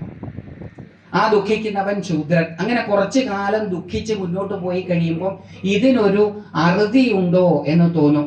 നമ്മൾ അന്വേഷിക്കും, ഈ ദുഃഖത്തിൽ നിന്ന് രക്ഷപ്പെടാൻ വല്ല വഴിയുണ്ടോ? എന്ത് ചെയ്താലും ഈ ദുഃഖം തന്നെയാണ്. സന്തോഷത്തിന് വേണ്ടിയിട്ടാണെന്ന് കരുതി ചെയ്താലും അത് ദുഃഖത്തിലേക്ക് ചെല്ലുന്നു. അപ്പൊ ഈ ദുഃഖത്തിന് എന്തെങ്കിലും ഒരു അവസാനിപ്പിക്കാൻ എന്തെങ്കിലും വഴിയുണ്ടോ എന്ന് നമ്മൾ അന്വേഷിക്കുമ്പോൾ ആധ്യാത്മിക മാർഗത്തിലേക്ക് നമ്മൾ പ്രവേശിക്കും. പ്രവേശനേ വൈശ്യൻ. ആധ്യാത്മിക മാർഗത്തിൽ പ്രവേശിക്കുമ്പോൾ നമ്മൾ വൈശ്യരായി. അപ്പൊ പ്രവേശിച്ചിട്ടേ ഉള്ളൂ. അതിൽ നമ്മൾ പലതരത്തിലുള്ള ആധ്യാത്മിക സാധനങ്ങളെ കുറിച്ച് അന്വേഷിച്ച് നമുക്ക് വേണ്ടത് സെലക്ട് ചെയ്ത് അത് നമ്മൾ പ്രാക്ടീസ് ചെയ്യുന്ന സമയത്ത് 2 എന്ന ഭാവത്തെ ഇല്ലാണ്ടാക്കും. ക്ഷതത്തെ ത്രാണം ചെയ്യുന്നവൻ. ക്ഷതം 2, 1 ആകുമ്പോഴാണ് ഇതിന് ക്ഷതം വരുന്നത്. അപ്പൊ ക്ഷതത്തിൽ നിന്ന് ത്രാണം ചെയ്യുന്നവൻ ആരോ, അവൻ ക്ഷത്രിയൻ. അപ്പൊ 2ൽ നിന്ന് രക്ഷിക്കുന്നവൻ, 1 ക്ഷത്രിയൻ. അപ്പൊ ക്ഷത്രിയന്റെ സാധന കൊണ്ട് ഭേദം അഭേദതലത്തിലേക്ക് പതുക്കെ പോകും. അവിടെ നിന്ന് ഈ പരമമായത് എപ്പോഴും വികസിച്ച്, ബൃഹ് എന്നുള്ള ധാതു വികസിച്ചു കൊണ്ടിരിക്കുന്നതാണ് എന്ന തലത്തിലേക്ക് ചേർക്കേറുമ്പോൾ ബ്രാഹ്മണൻ. ആധ്യാത്മിക യാത്രയാണ്. ശൂദ്രനിൽ തുടങ്ങി വൈശ്യനായി ക്ഷത്രിയത്വത്തിലേക്ക് ഉയർന്ന് ബ്രാഹ്മണനാണ്. ഇതൊക്കെ നമ്മൾ ഒരു ജീവിതത്തിൽ ചെയ്യേണ്ടതാണ്. ഇതിന് പകരം ജാതി തിരുത്തിയിരുന്ന അടിയാണ്. അവരടിച്ചോട്ടെ, അങ്ങനെ അടിക്കേണ്ടവരൊക്കെ അടിച്ചോട്ടെ, അഭിമാനിക്കേണ്ടവരൊക്കെ അഭിമാനിച്ചോട്ടെ. നമുക്ക് വേറൊരു വഴിയിലൂടെ പതുക്കെ നടക്കാം. കാരണം നമുക്ക് എത്താൻ ഇടം വേറെയുണ്ട്. മറ്റേ റോബർട്ട് ഫ്രോസ്റ്റ് അദ്ദേഹത്തിന്റെ ദ റോഡ്ലെസ് ട്രാവലിന്റെ അവസാനം പാടിയതുപോലെ, the woods are lovely dark and deep, but I have promises to keep and miles to go before I sleep, and miles to go before I sleep. ഈ വനാന്തരം അതിമനോഹരവും നിഗൂഢവുമാണ്. പക്ഷേ എനിക്കത് കണ്ട് ആസ്വദിച്ച് മുഗ്ധനായി നിൽക്കുവാൻ പറ്റില്ല. ഉറങ്ങുന്നതിന് മുമ്പ് ദൂരമേറെ താണ്ടേണ്ടതായിട്ടുണ്ട്. ഉറങ്ങുന്നതിന് മുമ്പ് ദൂരമേറെ താണ്ടേണ്ടതായിട്ടുണ്ട്. അപ്പൊ അങ്ങനെ ചെയ്യുന്നു, അവരിങ്ങനെ ചെയ്യുന്നു, അവർ ചെയ്തോട്ടെ, നമ്മൾ പതുക്കെ അങ്ങ് മാറി നടക്കും. ഇതാണ് 2 ക്ലാസിഫിക്കേഷൻ. അപ്പം ബ്രഹ്മം, ബ്രാഹ്മണരും ശ്രമണരും ഇവരുമായിട്ടുള്ള സംയോജനത്തിലാണ് ഈ ചാതുർവർണ്ണ്യം ഒക്കെ ഉണ്ടാവുന്നത്. ആദ്യ കാലഘട്ടങ്ങളില്ല. വേദത്തിൽ 10ാം മണ്ഡലത്തിന് മുമ്പ് 4 വർണ്ണങ്ങളില്ല, 3 വർണ്ണങ്ങളേ ഉള്ളൂ. ബ്രഹ്മം, ക്ഷത്രം, ബ്രാഹ്മണൻ, ക്ഷത്രിയൻ എന്ന് പോലും പറയുന്നില്ല. ബ്രഹ്മം, ക്ഷത്രം, വിശം. അങ്ങനെ ഇത് വരുമ്പോഴും വേദങ്ങളിൽ ബലിയുണ്ട്.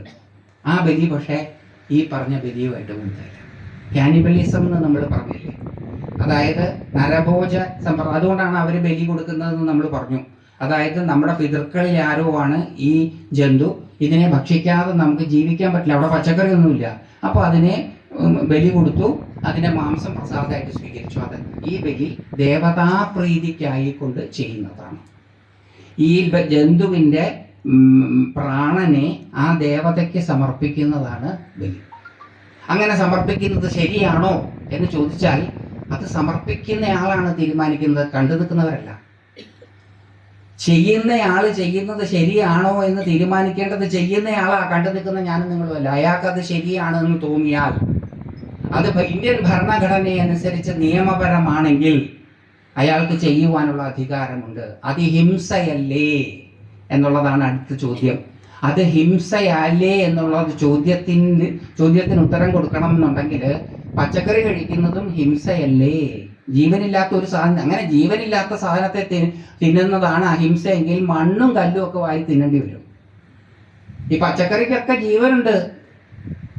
ഇതൊന്നും ചത്ത സാധനമൊന്നുമല്ല, നല്ല ചൈതന്യം തുടിക്കുന്ന സാധനമാണ് ഈ പച്ചക്കറികളൊക്കെ. അത് നമുക്ക് തിന്നാൻ വേണ്ടി പറിക്കുമ്പോൾ ചെടിക്ക് വേദന എടുക്കുമെന്ന് ജെസി ബോസ് ഒരു ഇൻസ്ട്രുമെന്റ് വെച്ച് തെളിയിച്ചിട്ടുമുണ്ട്.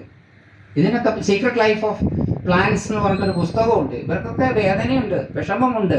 അതുകൊണ്ടാണ് തെങ്ങിനോട് സംസാരിച്ചാൽ അത് തേങ്ങ കൂടുതൽ തരും.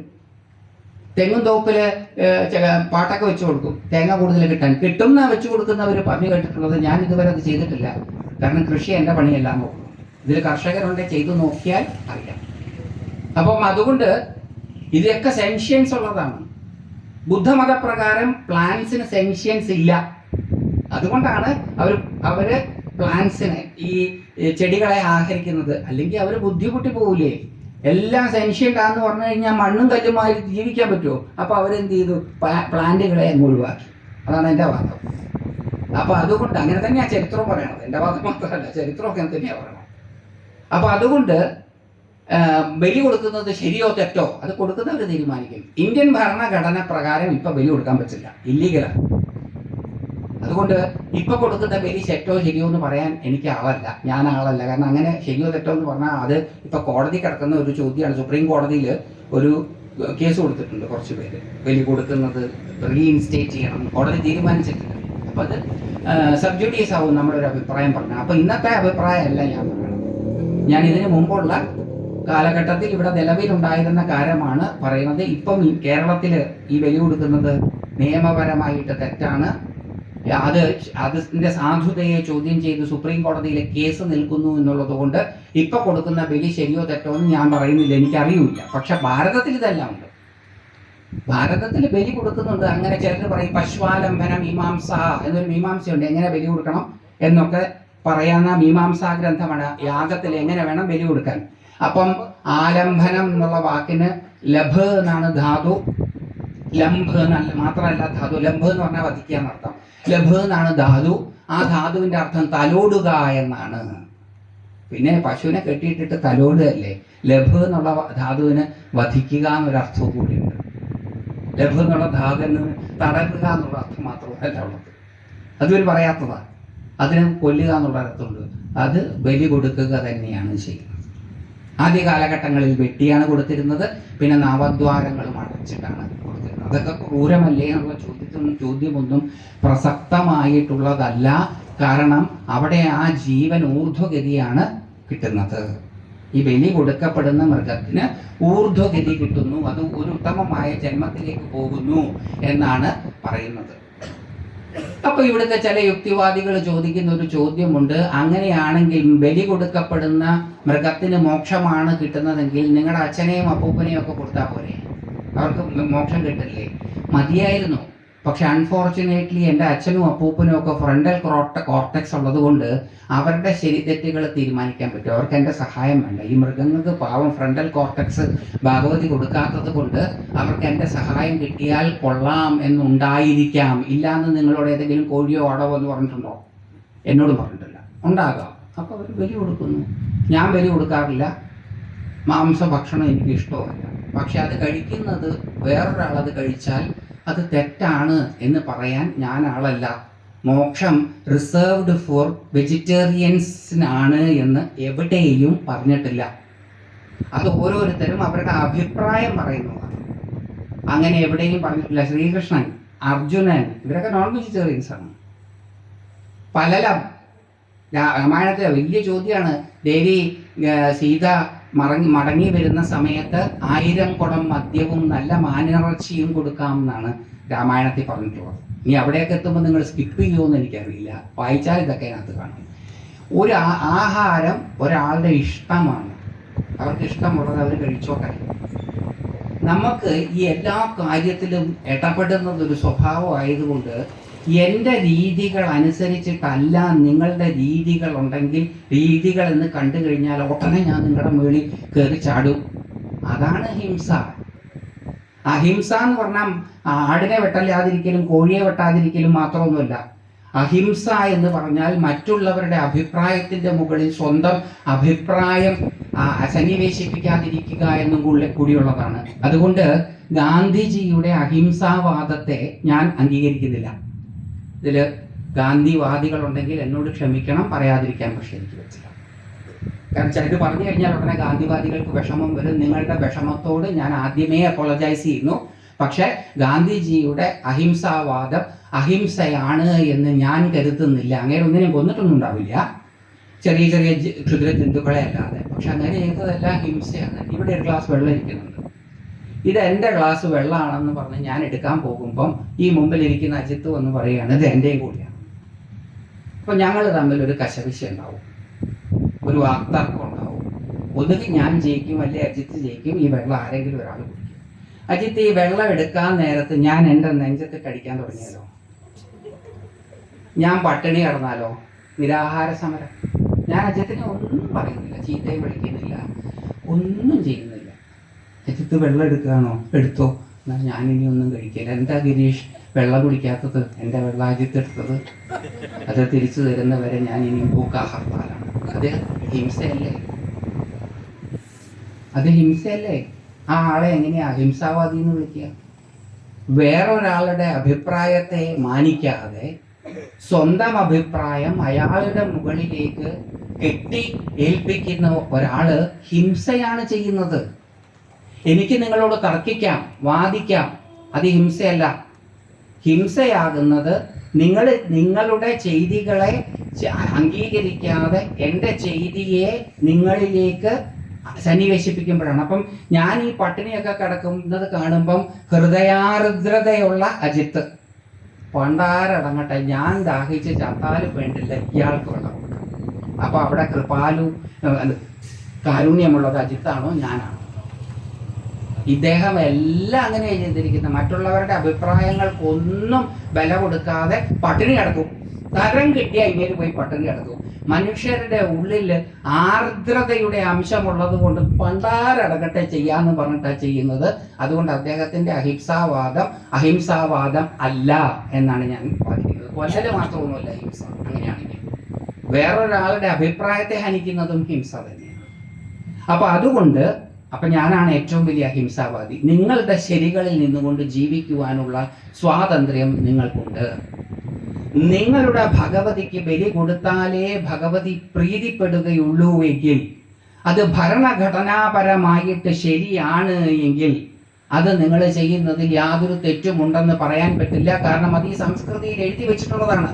ബലി കൊടുക്കേണ്ടത് എങ്ങനെയെന്ന് വളരെ കൃത്യമായിട്ട് എഴുതി വെച്ചിട്ടുണ്ട്. പശുവാലംബനം, പശു എന്നുള്ള വാക്കിന് മൃഗം എന്നുള്ള അർത്ഥമേ ഉള്ളൂ, കൗ എന്നുള്ള അർത്ഥമില്ല.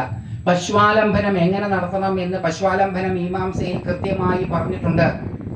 ഓരോരുത്തർക്കും അവരവരുടെ ശരികളിൽ നിന്ന് മാത്രമേ ഉയർന്ന ശരികളിലേക്ക് ചേക്കേറാൻ സാധിക്കുകയുള്ളൂ എന്നുള്ളത് കൊണ്ട് ഓരോരുത്തർക്കും അവരവരുടേതായിട്ടുള്ള അഭിപ്രായങ്ങൾ വെച്ചു പുലർത്തുവാനുള്ള സ്വാതന്ത്ര്യം ഭരണഘടന നമുക്ക് തരുന്നുണ്ട് എന്നുള്ളതിനെ നാം മാനിക്കണം. അത് ശരിയോ തെറ്റോ എന്നുള്ളതല്ല. അത് ചാവുന്ന സമയത്ത് കാണുന്ന പെടച്ചില് വേദനയാണ് എന്ന് നാം അസോസിയേറ്റ് ചെയ്യുന്നത് കൊണ്ടാണ് നമുക്ക് വിഷമം ഉണ്ടാകുന്നത്. ഉദാഹരണത്തിന്, ഞാനും ഒരു കൊച്ചു കുഞ്ഞും വണ്ടി കയറി മരണവെപ്രാളം കാണിക്കുന്ന ഒരു പൂച്ചയുടെ ചേഷ്ടകൾ കാണുകയാണ്. കൊച്ചുകുട്ടി കൈയടിച്ച് ചിരിക്കും, എനിക്ക് വേദനയുണ്ടാകും. അത് കാഴ്ചയുടെ വ്യത്യാസമാണ്, കാഴ്ചപ്പാടിന്റെ വ്യത്യാസമാണ്. കുട്ടി അതിനെ കാണുന്നത് പോലെയല്ല ഞാൻ കാണുന്നത്. അത് കൊച്ചുകുട്ടിയല്ലേ, നിങ്ങൾ മുതിർന്നവരല്ലേ. അങ്ങനെ കൊച്ചുകുട്ടികളും മുതിർന്നവരും ഒന്നുമില്ല ഈ ലോകത്ത്. നമ്മൾ എന്ത് കാര്യം ചെയ്യുമ്പോഴും ഇൻഎക്സ്പീരിയൻസ്ഡ് തന്നെയാണ്. അല്ലാണ്ട് പുതിയ പുതിയ കാര്യങ്ങൾ ചെയ്യുന്ന സമയത്ത് നമ്മൾ ആ ചെയ്യുന്ന സമയത്ത് കുട്ടികൾ തന്നെയാണ്. കൊച്ചുകുട്ടി മുതിർന്ന ആൾക്കാരും ഒന്നുമില്ല. അതിന് വേദന അങ്ങനെ വേദനിക്കാതെ കൊല്ലണമെങ്കിൽ ഒറ്റ ജീവിയെ മാത്രമേ കൊല്ലാൻ പറ്റുള്ളൂ. ചെടികളെ പോലും കൊല്ലാൻ പറ്റില്ല. മത്സ്യം മാത്രമേ വേദനയില്ലാത്തതായിട്ടുള്ളൂ. അതും ഇപ്പൊ ഡിബേറ്റഡാ. മത്സ്യത്തിന് വേദന ഉണ്ടെന്നാണ് ഇപ്പൊ പറയുന്നത്. മത്സ്യത്തിന് വേദന ഇല്ല എന്നാണ് ഇതുവരെ. ഇപ്പൊ ചെറിയ ചെറിയ ഗവേഷണങ്ങൾ പറയുന്നുണ്ട് മത്സ്യത്തിന് വേദന ഉണ്ടെന്ന്. മത്സ്യം അപ്പം പിടയ്ക്കുന്നതോ അത് റിഫ്ലക്സ് ആക്ഷനാണ്, അത് വേദന കൊണ്ടല്ല. അതുകൊണ്ടാണ് പാമ്പിനെ കൊന്നു കഴിഞ്ഞാലും ശ്രദ്ധിക്കണം എന്ന് പറയണത്. പാമ്പിനെ കൊന്നു കഴിഞ്ഞാൽ അത് ചത്തു കഴിഞ്ഞാലും അത് കടിച്ചാൽ മരിക്കും നമ്മൾ. ആ കടി ബോധപൂർവം ജീവനുള്ളത് കൊണ്ടല്ല, അത് റിഫ്ലക്സ് ആക്ഷനാണ്. അപ്പം അതുകൊണ്ട് റിഫ്ലക്സ് ആക്ഷനാണ് മത്സ്യത്തിൻ്റെത്. ഇത് ഞാൻ നിങ്ങളെ മത്സ്യം കഴിക്കാൻ പ്രേരിപ്പിക്കുകയോ മാംസം കഴിക്കാൻ പ്രേരിപ്പിക്കുകയോ മൃഗബലി നടത്താൻ പ്രേരിപ്പിക്കുകയോ ചെയ്യുകയല്ല. അത് ചെയ്യുന്നവരെ സ്വസ്ഥമായി അത് ചെയ്യാൻ വിടുക. അവർ നാളെ ഉയർന്നേക്കാം. നിങ്ങൾ ഈ നിങ്ങളുടെ ആശയങ്ങൾ മറ്റുള്ളവരിലേക്ക് സന്നിവേശിപ്പിക്കുവാൻ നടത്തുന്ന സമയത്തിന് പകരം വേറെ എന്തെങ്കിലും പണി ചെയ്യുന്നതായിരിക്കും നല്ലത്. ഈ ബാക്കിയുള്ളവരുടെ കാര്യത്തിൽ ഇടപെടാതെ. ഇത് തെറ്റൊന്നുമല്ല, ആത്യന്തികമായിട്ട് തെറ്റും ശരിയും ഒന്നുമില്ല. പാല് കുടിക്കുന്നത് നല്ലതോ ചീത്തയോ, അജീർണം ബാധിച്ചിട്ടുണ്ടോ ഇല്ലയോ എന്നുള്ളതിനനുസരിച്ച്. അജീർണം ബാധിച്ചാൽ പാല് ചീത്ത, പനി വന്ന് മാറി പനി മുക്തരായി രോഗമുക്തരായി ആരോഗ്യത്തിലേക്ക് വരികയാണെങ്കിൽ പാല് നല്ലത്. പാല് വാസ്തവത്തിൽ നല്ലതുമല്ല ചീത്തയുമല്ല. അതുകൊണ്ട് ജ്ഞാനാർണവം എന്ന തന്ത്രത്തിൽ പറയുന്നു, പവിത്രം സകലം ചൈവ വാസനാ കുത്സിതാ ഭവേത്. ഈ ലോകത്തുള്ളതെല്ലാം പവിത്രമാണ്, അപവിത്രമായിട്ടൊന്നുമില്ല. വാസന എന്ന് പറഞ്ഞാൽ ഭാവനയാണ് അതിനെ മാറ്റിമറിക്കുന്നത്. അപ്പൊ അതുകൊണ്ട് ഇത് ചോരയല്ലേ, അങ്ങനെയൊക്കെ ചോദിക്കുന്നതേ തെറ്റൊന്നുമില്ല. പക്ഷെ അയാളുടെ ഉള്ളിലേക്ക് ഒരു ആവശ്യമില്ലാത്ത കുറ്റബോധം കടത്തിവിട്ട് അയാൾക്ക് പാകമാകാത്ത അറിവ് അയാൾക്ക് പകർന്നു കൊടുത്ത് അയാളെ ഇല്ലത്തു നിറക്കുകയും ചെയ്തു. അമ്മാത്ത് ഒട്ടെത്തിക്കാതെയും ഇരിക്കുക എന്നുള്ളത് ഒരു ശരിയായ പ്രവണതയല്ല. ഒരാൾക്ക് അയാളുടെ ശരികളിൽ നിന്ന് കൊണ്ട് മുന്നോട്ട് പോകുവാനുള്ള സ്വാതന്ത്ര്യം ഉണ്ടാകണം. അത് ലോവറാണോ ഹയറാണോ അതൊക്കെ നമ്മൾ ഡിബേറ്റ് ചെയ്ത് അയാളെ കൊണ്ട് തോന്നിപ്പിക്കേണ്ട അയാൾ ചെയ്യുന്ന പ്രവൃത്തി വളരെ മോശമായതാണ്. ഇപ്പം ബലി ഇന്ത്യയിലുണ്ട്. പുനർജന്മ പൂർവ്വജന്മ സിദ്ധാന്തങ്ങൾ ഇന്ത്യയിൽ, അതിനാണ് ഞാൻ അത്രയും വിശദമായിട്ട് പൂർവ്വജന്മ പുനർജന്മ സിദ്ധാന്തങ്ങൾ ഋഗ്വേദത്തിലില്ല എന്ന് പറഞ്ഞത്. ഈ കാനിബലസുമായിട്ട് ബന്ധപ്പെടാതെ ഇവിടെ ബലിയുണ്ട്. അത് ദേവതാ പ്രീതികരമായിട്ടാണ് നടത്തിയിരുന്നത്. ആ ദേവതകൾക്ക് പണ്ടത്തെ ആഹാരമാണത്. പശുവിനെ ഇവിടെ മനുഷ്യർ കഴിക്കുമായിരുന്നു എന്നാണ് പറയണത്. ഗോഘ്നൻ എന്നുള്ള വാക്ക് ആണ് അതിഥിക്ക് ഉപയോഗിച്ചിരുന്നത്. അതിഥി ഗോഘ്നൻ, ഡിക്ഷണറി നോക്കിയാൽ ഗോഘ്നൻ എന്ന് പറഞ്ഞാൽ അതിഥി എന്നാണ് അർത്ഥം. അതിഥികൾ വരുമ്പോൾ ഇപ്പമുള്ള അതിഥികളെ കുക്കുടഘ്നൻ എന്നേ വിളിക്കാൻ പറ്റുള്ളൂ. കാരണം ഇപ്പൊ അതിഥി വരുമ്പോൾ വീട്ടിലെ ഏതെങ്കിലും ഒരു കോഴി ചാവും. പണ്ട് അതിഥി വരുന്ന സമയത്ത് വീട്ടിലെ പശു ചാവും. അപ്പൊ ഗോഘ്നൻ എന്നാണ് അതിഥിക്ക് വിളിക്കുക. അപ്പൊ ഗോ എന്ന് പറഞ്ഞാൽ പശുവല്ല, ഗോ എന്ന് പറഞ്ഞാൽ വാക്കാണ്, ഗോ എന്ന് പറഞ്ഞാൽ വെളിച്ചവുമാണ്. അങ്ങനെയാണ് ഈ ഗോഘ്നൻ എന്ന് പറഞ്ഞാൽ ഇരുട്ടൊട്ടാക്കി തരുന്നവൻ എന്നാണ് അർത്ഥം. അപ്പൊ അങ്ങനെയല്ല, ഗോ എന്നുള്ള ശബ്ദത്തിന് വാക്കെന്നാണ് അർത്ഥം. അപ്പൊ ഗോഘ്നൻ എന്ന് പറഞ്ഞാൽ വാക്കിനെ നിയന്ത്രിക്കുന്നവൻ എന്നാണ് അർത്ഥം. അങ്ങനെ അർത്ഥം എന്ത് വേണേലും പറയാം. ഇതിന് പല അർത്ഥങ്ങളുണ്ട് ഈ വാക്കുകൾക്ക്. ഇതിൽ ശരിയും തെറ്റുകളൊന്നുമില്ല. ഓരോരുത്തർക്കും ഭരണഘടന അനുസരിച്ച് മാത്രമേ ചെയ്യാൻ പറ്റുകയുള്ളൂ. ഒരു രാജ്യത്തിന്റെ ഭരണഘടന അനുസരിച്ച് മാത്രമേ ആ നാട്ടിലെ പൗരന്മാർക്ക് ജീവിക്കാൻ പറ്റുള്ളൂ. ആ ഭരണഘടന ഇതിനെയൊക്കെ അംഗീകരിക്കുന്നുണ്ടെങ്കിൽ നിങ്ങൾക്ക് ചെയ്യാം. ഈ റിലീജിയസ് ടെക്സ്റ്റുകളിലൊന്നും ഇത് ശരിയല്ല എന്ന് പറഞ്ഞിട്ടില്ല. ഇത് പറഞ്ഞിട്ടുള്ളത് യോഗസൂത്രങ്ങളിലാണ്. അവിടുത്തെ കാഴ്ചപ്പാടും അവിടുത്തെ സാധനാ സമ്പ്രദായങ്ങളും ഒക്കെ വളരെ വ്യത്യസ്തവുമാണ്. ഇത് വ്യത്യസ്ത സാധനാ സമ്പ്രദായങ്ങളിലൂടെ കടന്നു പോകുന്നവർക്ക് മുന്നോട്ട് പോകുവാനുള്ള വഴിയാണ് നമ്മൾ വേറൊരാളുടെ കാര്യത്തിൽ ഇടപെടാതിരിക്കുന്നതാണ് നല്ലത്. ഇവിടുത്തെ തെയ്യമായിട്ട് ബന്ധപ്പെട്ട എന്നോട് ഈ ചോദ്യം ചോദിച്ചത്, തെയ്യം കെട്ടുന്നവർക്ക് അവർക്ക് ഈ ബലിയില്ലാതെ പറ്റില്ല. അത് ശരിയല്ല എന്നും പറഞ്ഞ് ഒരു കൂട്ടം പ്രബുദ്ധമതികൾ ബഹളം വയ്ക്കുമ്പം അതുകൊണ്ടുണ്ടാകാൻ പോകുന്നത് അവരുടെ ഉള്ളിൽ കുറ്റബോധമല്ലാതെ വേറെ ഒന്നുമല്ല. അവര് സ്വയം നിർത്തുകയാണെങ്കിൽ അതിൽ തെറ്റൊന്നുമില്ല. അവർക്ക് തോന്നുകയാണ് ഇത് ശരിയല്ല, ഞാൻ നിർത്തണം തോന്നിയാൽ അവർക്ക് നിർത്താം. അതല്ല എന്നുണ്ടെങ്കിൽ അത് അവരുടെ റിച്വലിൻ്റെ ഭാഗമാണ്. അത് കാലാകാലങ്ങളായിട്ട് നൂറ്റാണ്ടുകളായിട്ട് സഹസ്രാബ്ദങ്ങളായിട്ട് പകർന്നു കിട്ടിയ ഒരു റിച്വൽ സിസ്റ്റമാണ്. ആ റിച്വൽ സിസ്റ്റത്തിന് അതിൻ്റേതായിട്ടുള്ള ശരികളുണ്ട്. ആ ശരികളുണ്ട് എന്ന് ആധുനിക മനുഷ്യന് തോന്നിയത് കൊണ്ടും കൂടിയായിരിക്കില്ലേ ഇന്ന് കേരളത്തില്, ഉത്തര കേരളത്തില് കളിയാട്ടങ്ങളെല്ലാം പുനർജീവിക്കുന്നത്. ഈ കളിയാട്ടങ്ങളിലെല്ലാം ഈ ഗുരുതിയുണ്ട്. അപ്പൊ പിന്നെ വരുന്നത് മുഴുവൻ അതിന്റെ ഫിലോസഫിയും ഇത് കൊടുത്താൽ ഇതിനൊക്കെ വളരെ ക്രിയകളുണ്ട്. ഈ പ്രാണനെ യോജിപ്പിക്കുകയാണ് ചെയ്യുന്നത്. പ്രാണനെ എങ്ങനെയാ യോജിപ്പിക്കുക, ആരാ യോജിപ്പിക്കേണ്ടത്, അതിനെപ്പറ്റിയൊക്കെ ചർച്ചകളുണ്ട്. അതൊന്നും നമുക്ക് കടക്കാനുള്ളൊരു വേദിയല്ല ഇത് എന്നുള്ളത് കൊണ്ട് സാമാന്യമായിട്ട് പറഞ്ഞതാണ്. വേറൊരാളുടെ ശരികള് അനുവർത്തിക്കാനുള്ള അവകാശം ആൾക്കുണ്ട്. നമ്മളത് കൈകടത്തണ്ട. നിങ്ങൾക്ക് ഇഷ്ടമല്ലേ ചെയ്യേണ്ട, എനിക്ക് ഇഷ്ടമല്ല, ഞാൻ ചെയ്യാറില്ല.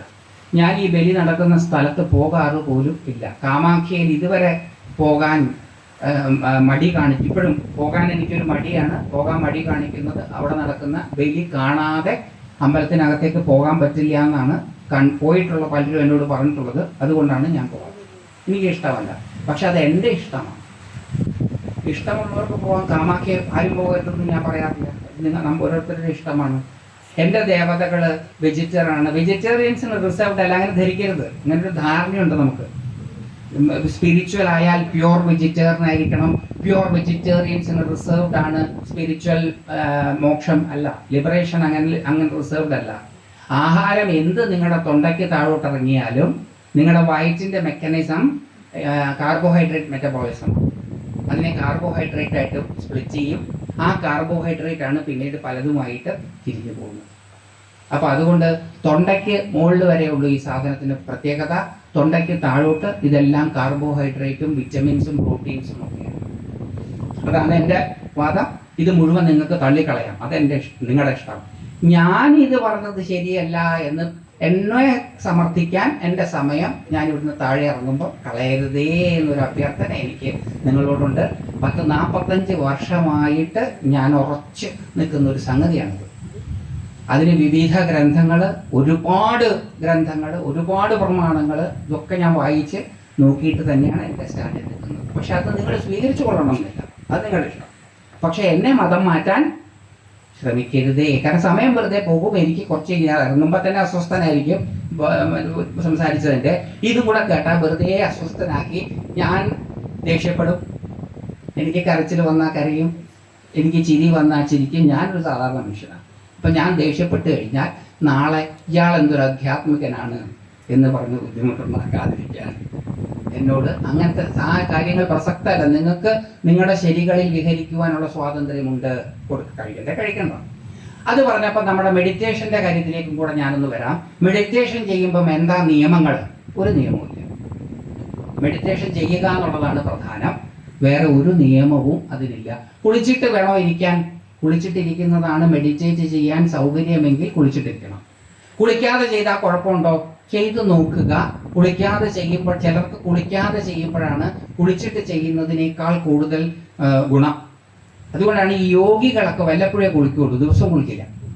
ശരീരത്തിൻ്റെ ചൂട് താഴ്ന്നു കഴിഞ്ഞാൽ, കുളിക്കുമ്പോൾ ശരീരത്തിൻ്റെ ടെമ്പറേച്ചർ കുറയും. ശരീരത്തിൻ്റെ ടെമ്പറേച്ചർ കുറഞ്ഞു കഴിഞ്ഞാൽ ആധ്യാത്മികമായിട്ടുള്ള സാധന ചെയ്യാൻ കുറച്ചും കൂടി സമയമെടുക്കും ചിലർക്ക്. അപ്പോൾ അതുകൊണ്ട് കുളിക്കാതിരിക്കുമ്പോഴാണ് ആ ടെമ്പറേച്ചർ വാമായിട്ട് നിൽക്കുക. അപ്പോൾ അവർക്ക് കൂടുതൽ സ്പിരിച്വൽ പ്രാക്ടീസസ് പറ്റും.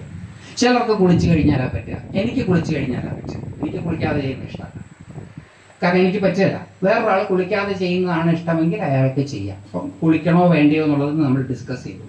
ഇനി ആഹാരമാണ് അടുത്ത. ലോകത്തിലെ ഏറ്റവും വലിയ പ്രശ്നമാണിത്. ഈ ആഹാരം. വയറാണ് എല്ലാ രോഗങ്ങൾക്കും കാരണം, അടുക്കളയാണ് എല്ലാ പ്രശ്നങ്ങൾക്കും കാരണം.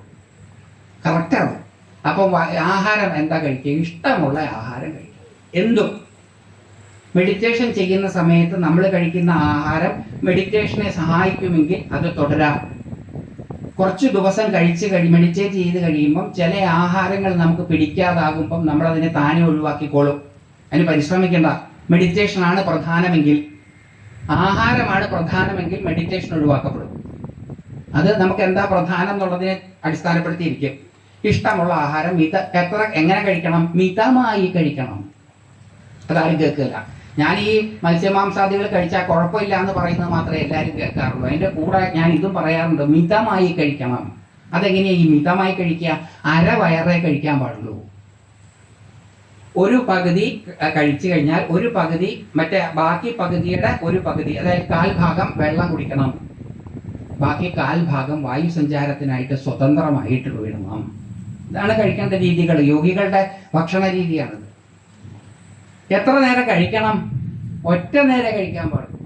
ഒരു നേരമേ മനുഷ്യൻ എന്ന ജന്തുവിന് വിശക്കുള്ളൂ. അത് പല സമയങ്ങളിലായിരിക്കും എന്നേ ഉള്ളൂ. അതുകൊണ്ടാണ് നമ്മുടെ മഹർഷിമാര് പറഞ്ഞത്, ഒരു നേരം കഴിക്കുന്നവൻ യോഗി, 2 നേരം കഴിക്കുന്നവൻ ഭോഗി, 3 നേരം കഴിക്കുന്നവൻ രോഗി. അവിടെ നിർത്തി. ഞാൻ അതിൻ്റെ കൂടെ 2 കൂടി ആഡ് ചെയ്തിട്ടുണ്ട്. മറ്റേ ജഗദീഷ് ശ്രീകുമാർ രസങ്ങളുടെ കൂട്ടത്തിൽ 1-2 കൂടി ആഡ് ചെയ്തതുപോലെ എൻ്റെ വക 2 അഡീഷനും കൂടിയുണ്ട്. 4 നേരം കഴിക്കുന്നവൻ ദ്രോഹി, അതിൽ കൂടുതൽ കഴിക്കുന്നവൻ പരമദ്രോഹി. അതിൽ ഞാൻ 4ാമത്തെ പെടും, ദ്രോഹി. ഞാൻ 4 നേരം കഴിക്കാം. ഉള്ളത് പറയുന്നതിന് വലിയ, അല്ലാതെ ഞാൻ 1 നേരം കഴിക്കാറുള്ളൂ സിദ്ധനാണെന്നൊക്കെ പറഞ്ഞാൽ നിങ്ങൾ വിചാരിക്കും അത് ശരിയല്ല. അങ്ങനെയല്ല, ഞാൻ ഈ 4 നേരം കഴിക്കാറുണ്ട്. പേടിച്ചിട്ടാണ് കഴിക്കുന്നത്. വിശക്കുമോ എന്ന് പേടിച്ചിട്ടാണ് കഴിക്കുന്നത്. നിങ്ങളും അങ്ങനെയൊക്കെ തന്നെ ആയിരിക്കും. നമ്മൾ കഴിക്കുന്ന വിശന്നിട്ടേ അല്ല നമ്മൾ കഴിക്കുന്നത്, വിശക്കുമോ എന്ന് ചിന്തിച്ചിട്ടാണ് കഴിക്കുന്നത്. ടൈം അനുസരിച്ച് എത്രയും സമയം 8 മണി എന്നാ ബ്രേക്ക്ഫാസ്റ്റ് കഴിക്കാം. ലഞ്ചിന് സമയമായോ എന്നാ ചോദിക്കുന്നത്, വിശപ്പായോ എന്നല്ല ചോദിക്കുന്നത്. സമയം അനുസരിച്ചാണ് ലഞ്ച് കഴിക്കുക. ഈ കഴിച്ചുകൊണ്ടിരിക്കുന്നത് ഏതെങ്കിലും ഒരു കഴിപ്പ്, അത് എൻ്റെ കഴിപ്പ്, ഈ 4 തൊട്ട് 6 വരെയുള്ള സമയത്തിനിടയിലുള്ള ഒരു കഴിപ്പുണ്ട്, അത് വിശന്നിട്ട് കഴിക്കുന്നു. ബാക്കിയൊക്കെ രാത്രി കിടക്കുമ്പോൾ വിശന്നാലോ എന്ന് വിചാരിച്ചിട്ട് രാത്രി കഴിക്കും. അങ്ങനെ 4. ബുഷ് പണ്ട് പറഞ്ഞിരുന്നു, ഒരു ബുഷ് ഈ അടുത്ത ഈ ഒബാമയ്ക്കൊക്കെ മുമ്പ് ഒരു ബുഷ് ഭരിച്ചിരുന്നു. അപ്പോൾ അയാൾ പറഞ്ഞിരുന്നു, ഇന്ത്യക്കാരുടെ ഭക്ഷണ രീതി കാരണമാണ് ലോകത്ത് ഭക്ഷ്യക്ഷാമം ഉണ്ടാകുന്നത്. അന്ന് ഞാനത് വല്ലാണ്ട് എതിർത്തു, ശരിയല്ല എന്നൊക്കെ പറഞ്ഞ്. സത്യം, 8 നേരം കഴിക്കുന്നവരുണ്ട് ഇന്ത്യയിൽ. 8 നേരം. കാവത്തരം പറഞ്ഞല്ല, ഞാൻ അന്തം വിട്ടുപോയി. 8 നേരം. എറണാകുളത്തുള്ള ഒരാളിനോട് പറഞ്ഞതാണ്, അദ്ദേഹത്തിന്റെ കഴിപ്പിന്റെ രീതി പറഞ്ഞപ്പം 8 നേരം. അത് ചെറിയ 2 ഡേറ്റ്സും 1 നട്ട്സും ഒന്നും അല്ല കഴിക്കുന്നത്, 2 ഏത്തപ്പഴവും 1 മുട്ടയും 1 ഗ്ലാസ് പാലും. ഇടനേരത്തെ ആഹാരമാണ്. അങ്ങനെ 8 നേരം. കോഴിക്കോട് ഒരു ഭാഗത്ത് വന്നപ്പോൾ അത് 8-10 നേരം വരെ. അപ്പം ബുഷ് പറഞ്ഞത് ഏകദേശം ശരിയാണ് എന്ന് എനിക്കൊരു സംശയം തോന്നി തുടങ്ങി. കാരണം നമ്മുടെ മഹർഷിമാര് പറഞ്ഞതൊന്നും ചെയ്യാതെ ജീവിക്കുന്ന ആൾക്കാരാണ് നമ്മൾ. അതൊക്കെ ഇങ്ങനെ മൈക്കിന്റെ പുറകിൽ ഇരുന്ന് പറഞ്ഞ് കേൾക്കാനുള്ള താല്പര്യം മാത്രമേ നമുക്കുള്ളൂ. അതുകൊണ്ട് ഇഷ്ടമുള്ള ആഹാരം മിതമായി കഴിക്കണം. കഴിയുന്നതും ഈ സാധന നമ്മൾ ചെയ്ത് മുന്നോട്ട് പോകുന്ന സമയത്ത് നമ്മളിലെ വിശപ്പ് ചിലപ്പോൾ ഒന്ന് കൂടും, ചിലർക്ക് വിശപ്പ് കൂടും. പക്ഷെ അത് ക്രമേണ കുറഞ്ഞ് മിതമായി. മെഡിറ്റേഷൻ ചെയ്യുമ്പം ആഹാരത്തിൻ്റെ ഇൻടേക്ക് നമ്പർ ഓഫ് ടൈംസ് കൂടിയാലും എമൗണ്ട് പതുക്കെ കുറയും. അങ്ങനെ ആഹാരം കുറഞ്ഞ് ഒരു നേരം ചിലപ്പോൾ ആഹാരം തന്നെ ഇല്ലാതെ നമുക്ക് കുറേ കാലം മുന്നോട്ട് പോകാൻ പറ്റും. അത് ഈ മെഡിറ്റേഷൻ കൊണ്ട് സാധിക്കും. അതിൽ നമ്മളൊന്നും ചെയ്യേണ്ട, അത് ബോഡി താനെ അതിലേക്ക് എത്തും. അപ്പം നിയമങ്ങളൊന്നുമില്ല. എപ്പം എഴുന്നേക്കണം, ഇനി അടുത്തത് അതാ അടുത്ത നിയമം. ബ്രാഹ്മ മുഹൂർത്തത്തിൽ എഴുന്നേക്കണം. അപ്പോഴാണ് ദൈവത്തിൻ്റെ ഓഫീസ് തുറക്കുക. ബ്രാഹ്മ മുഹൂർത്തം കഴിഞ്ഞാൽ ഈ തത്കാൽ റെയിൽവേ കൗണ്ടർ തുറക്കുന്നത് പോലെ ടൈം കഴിഞ്ഞാൽ പിന്നെ അങ്ങ് ക്ലോസ് ചെയ്യും. അങ്ങനെയല്ല, അങ്ങേർക്ക് സമയമില്ല. സമയാതീതമായ തലത്തിലാണ് പരമമായത് എന്നുള്ളത് കൊണ്ട് നിങ്ങൾ എപ്പം എഴുന്നേറ്റാലും ഭഗവാൻ എന്താ പറയാ, ഇപ്പൊ എഴുന്നേറ്റെന്നേ പറയുള്ളൂ. അല്ലാതെ ഗിരീഷ് കുമാർ ബ്രാഹ്മ മുഹൂർത്തത്തിൽ എഴുന്നേറ്റു എന്ന് അറിയണമെങ്കിൽ അവിടെ ക്ലോക്ക് വേണം. അവിടെ ക്ലോക്ക് വെച്ചാൽ അദ്ദേഹം സമയാധീനനാകും. അദ്ദേഹം സമയാതീതനാണ്. സമയമില്ല അവിടെ, ടൈംലെസ് ആണ്. അപ്പൊ അദ്ദേഹത്തിന് എപ്പോൾ നമ്മൾ എണീറ്റാലും എപ്പോൾ എണീറ്റെന്നേ പറയാൻ പറ്റുള്ളൂ. പാർവതി എന്ന് ശ്രീമൻ നാരായണനോട് ചോദിക്കുകയാണ്, പ്രഭോ ഇന്ന് ഗിരീഷ് കുമാർ എത്ര മണിക്ക് എഴുന്നേറ്റത്? ഇപ്പൊ എണീറ്റതേ ഉള്ളൂ എന്നേ പറയുള്ളൂ. വേറൊരാൾ ബ്രാഹ്മ മുഹൂർത്തത്തിൽ എഴുന്നേറ്റു, അയാളെ പറ്റി എന്താ ഭഗവാൻ പറയും? ഇപ്പൊ എണീറ്റേ ഉള്ളൂ എന്നാ പറയാം. അപ്പൊ ഉറക്കം തെളിയുമ്പം എഴുന്നേക്കണം. ജോലിക്ക് പോകുന്നവർക്കൊന്നും ഇത് വെച്ച് അലാം ക്ലോക്ക് വെച്ചിട്ടേ അവർ എഴുന്നേക്കാറുള്ളൂ. അവരെ എഴുന്നേക്കുന്നത് മുഴുവൻ പ്രാഗിട്ടുമാണ് എഴുന്നേക്കുന്നത്. അലാം ക്ലോക്ക് അടിക്കുമ്പം പാട്ട് പാടി എഴുന്നേക്കുന്നവരെ ഞാനടക്കം ആരെയും കണ്ടിട്ടില്ല. അലാം ക്ലോക്ക് അടിച്ചാൽ അത് സ്വിച്ച് ഓഫ് ചെയ്യും. അതുകൊണ്ടാണല്ലോ നമ്മൾ സ്നൂസ് എന്ന് പറഞ്ഞിട്ടൊരു സാധനം വെച്ചിട്ടുണ്ട്. നമ്മൾ അലാം ക്ലോക്ക് അടിക്കുമ്പോൾ എഴുന്നേറ്റില്ലെങ്കിൽ 5 മിനിറ്റ് കഴിഞ്ഞിട്ട് ഒന്നുകൂടെ അടിക്കുക, അങ്ങനെ ഒന്നുകൂടെ അടിക്കുക, അങ്ങനെ 3-4 പ്രാവശ്യം അടിച്ചു കഴിഞ്ഞാലാണ് പ്രാഗിക്കൊണ്ട് നമ്മൾ എഴുന്നേക്കുക. അപ്പം എഴുന്നേക്കുന്നത് തന്നെ പ്രാക്ക് പാട്ടോട് കൂടിയാണെങ്കിൽ പിന്നെ അന്നത്തെ ദിവസത്തിന്റെ കഥ പറയാനുണ്ടോ? അപ്പൊ അങ്ങനെ പ്രാഗിയല്ല എഴുന്നേക്കേണ്ടത്, ഉറക്കം തെളിഞ്ഞ് എഴുന്നേക്കണം. ശരീരത്തിന് മതിയായാൽ ശരീരം ഉറക്കം നിർത്തും, അപ്പൊ എഴുന്നേക്കണം. ആ എഴുന്നേറ്റ് കഴിഞ്ഞ് പ്രാതകൃത്യങ്ങളെല്ലാം ചെയ്തു കഴിഞ്ഞാൽ മെഡിറ്റേഷൻ ഇരിക്കണം. എപ്പോഴാണ് ഇരിക്കേണ്ടതെന്ന് ഭാരതീയ ശാസ്ത്രങ്ങൾ പറയുന്നത്, സ്വസ്ഥ ചിത്തരായിരിക്കുമ്പോൾ. മനസ്സ് എപ്പോഴാണോ ശാന്തമായിരിക്കുന്നത് അപ്പം വേണം ഈശ്വരോന്മുഖമായ സാധന ചെയ്യാൻ. സ്ത്രീകൾക്കപ്പോൾ ഏറ്റവും പറ്റിയ, വീട്ടിലെ സ്ത്രീകളാണെങ്കിൽ ഏറ്റവും പറ്റിയ സമയം പണിയെല്ലാം കഴിഞ്ഞിട്ടിരിക്കുന്ന സമയം. ഉച്ചയ്ക്ക് ഇതൊന്നും ചെയ്യരുതെന്ന് ആരോ പറഞ്ഞിട്ടുണ്ട്, അവരങ്ങനെ പറഞ്ഞോട്ടെ, നമുക്ക് ആ സമയത്ത് ചെയ്യാം. സ്വസ്ഥരായിരിക്കുമ്പം ചെയ്യണം, ഇന്ന സമയത്ത് ചെയ്യണം എന്നൊന്നുമില്ല. പിന്നെ ക്രമേണ കുറച്ച് ദിവസം നമ്മൾ ചെയ്ത് കഴിയുമ്പോൾ കറക്റ്റ് ടൈമിന് നമ്മുടെ ശരീരം ഒരു ടൈം ചൂസ് ചെയ്യുകയും ആ ടൈമിന് നമ്മൾ ചെയ്യാൻ പറ്റും. അപ്പം ഇത്രയും കാലം ഇത് ബലിയെ പറ്റിയിട്ട് ഇത്ര പറയാം. ഇപ്പം ഏകദേശം ഇതാണ്. പിന്നെ ബലി കൊടുക്കേണ്ട രീതികളും ഈ രീതികൾ റിച്വലിസ്റ്റിക് ആയിട്ടുള്ള ഡീറ്റെയിൽസ് കുറഞ്ഞിട്ടുള്ള രീതികളാണ് തെയ്യത്തിൻ്റെയൊക്കെ. കുറച്ചും കൂടി ഇലാബറേറ്റഡ് ആയിട്ടുള്ള ഡീറ്റെയിൽസ് കൂടിയതാണ് യാഗത്തിനുള്ള ബലി. ഈ ബലിയൊക്കെ ഇവിടെ ഉണ്ടായിരുന്നു. ഇനിയും ബലി കൊടുത്താലേ ദേവത പ്രീതിപ്പെടുകയുള്ളോ അതും കൂടി ചോദിച്ചു കഴിഞ്ഞിട്ട് നമുക്ക് സമയം കഴിഞ്ഞു, പക്ഷെ നാളെ ബാക്കി എടുക്കാമല്ലോ. അങ്ങനെയില്ല. ബലി കൊടുത്താലേ അവർ പ്രീതിപ്പെടുകയുള്ളൂ, അവര് രക്തദാഹികളാണ്, അവർ കൊതുകുമല്ലോ രക്തം കുടിക്കാൻ. അതല്ല, അത് കൊടുത്തില്ലെങ്കിൽ കുഴപ്പമൊന്നുമില്ല. എന്താ തെളിവ്? ഈ പശുവിന് പകരം, മൃഗത്തിന് പകരം പിഷ്ടപശുവിനെയും ബലി കൊടുക്കാം. കേരളത്തില് യാഗം നടക്കുമ്പോൾ പാഞ്ഞാളിൽ ഒരു വലിയ യാഗം നടത്തിയിരുന്നു ഫ്രിഡ് സ്റ്റോളിന്റെ നേതൃത്വത്തിൽ. 1976 പാഞ്ഞാൾ. അപ്പൊ ആ സമയത്ത് അവര് ഒറിജിനൽ മൃഗത്തെ ബലി കൊടുത്തിട്ടില്ല, അവർ പിഷ്ടപശുവിനെയാണ് ബലി കൊടുത്തത്. അങ്ങനെ പിഷ്ടപശു, അരിമാവ് കൊണ്ടൊരു പശുവിനെ ഉണ്ടാക്കി അതിൽ ചില ക്രിയകളൊക്കെ ചെയ്ത് അതിൽ ജീവനെ സന്നിവേശിപ്പിച്ച് അതിനെ കൊടുത്തു. അപ്പം മൃഗത്തെ തന്നെ കൊടുത്തുകൊള്ളണം എന്നില്ല, പകരം കൊടുത്താലും ഈക്വൽ ഫലമാണ്. കൊടുക്കുന്നയാളുടെ മനോഭാവമാണ് പ്രധാനം, കണ്ടു നിൽക്കുന്നവരുടെ മനോഭാവമല്ല. അതുകൊണ്ട് ഇത് കേട്ട് കഴിച്ച് നാളെ തെയ്യക്കാരോട് ഇന്നയാൾ വന്ന് പറഞ്ഞല്ലോ ഈ ഇതിന് പിഷ്ട കോഴിയെ കൊടുത്താൽ മതി, ഒറിജിനൽ കോഴിയെ കൊടുക്കണ്ട, അത് അയാളാണ് തീരുമാനിക്കേണ്ടത്, ഞാനല്ല. ഞാൻ പറയുന്നത് അത് കൊടുത്തില്ലെങ്കിലും അതിന് പകരം കൊടുത്താലും തുല്യ പ്രീതി തന്നെയാണ് ഉണ്ടാവുക. കൊടുക്കുന്നയാളുടെ മനോഭാവമാണ് പ്രധാനം. നമ്മളെവിടെയാണ് നിൽക്കുന്നത് എന്നുള്ളതനുസരിച്ചിട്ടാണ്. അല്ലാതെ കോഴിയെ കൊടുത്താൽ മാത്രമേ ഈ ദേവി പ്രസാദിക്കുകയുള്ളൂ എന്നൊന്നും പറഞ്ഞാൽ അത് ശരിയാവില്ല. വാസ്തവത്തിൽ ഈ ദേവിയും ദേവനും ഒന്നും വാങ്ങിക്കുന്നില്ല. ഈ കോഴിയെ കൊടുത്തിട്ട് ആരാത് തട്ടുന്നത്? നമ്മളാ. പാൽപ്പായസം കഴിച്ചിട്ട് ആരാത് കഴിക്കണത്? നമ്മളാ. പാവം മൂപ്പർക്ക് ഒന്നും കിട്ടുന്നുമില്ല, കണ്ടിരിക്കാൻ വേണമെങ്കിൽ അത്രേ ഉള്ളൂ. പിന്നെ ബാക്കിയൊക്കെ ഇങ്ങനെയല്ലേ കൊടുക്കുന്നത്. അപ്പം അതുകൊണ്ടൊക്കെ നമ്മുടെ ഇഷ്ടമാണ്. നമുക്ക് നമ്മുടെ ശരികളിലൂടെ നമുക്ക് ജീവിക്കാം, വേറൊരാളുടെ ശരികളിലൂടെ അവർക്കും ജീവിക്കാം. നമ്മളതിൽ എൻക്രോച്ച് ചെയ്യണ്ട. പക്ഷെ മൃഗബലി കൊടുത്താൽ, മൃഗത്തെ ബലി കൊടുത്താൽ മാത്രമേ അത് ശ്രേഷ്ഠമാവുകയുള്ളൂ എന്ന തോന്നലും തെറ്റാണ്. പിഷ്ടപശു എന്നുണ്ട് തന്ത്രശാസ്ത്രത്തില്. ഈ 25 ആടിനെ ബലി കൊടുക്കുന്നതിന് തുല്യമാണ് ഈ കുമ്പളങ്ങയല്ല, വേറെ ഈ നീണ്ടു നിൽക്കുന്ന ഒരു സാധനം ഉണ്ടല്ലോ, ഇളവൻ.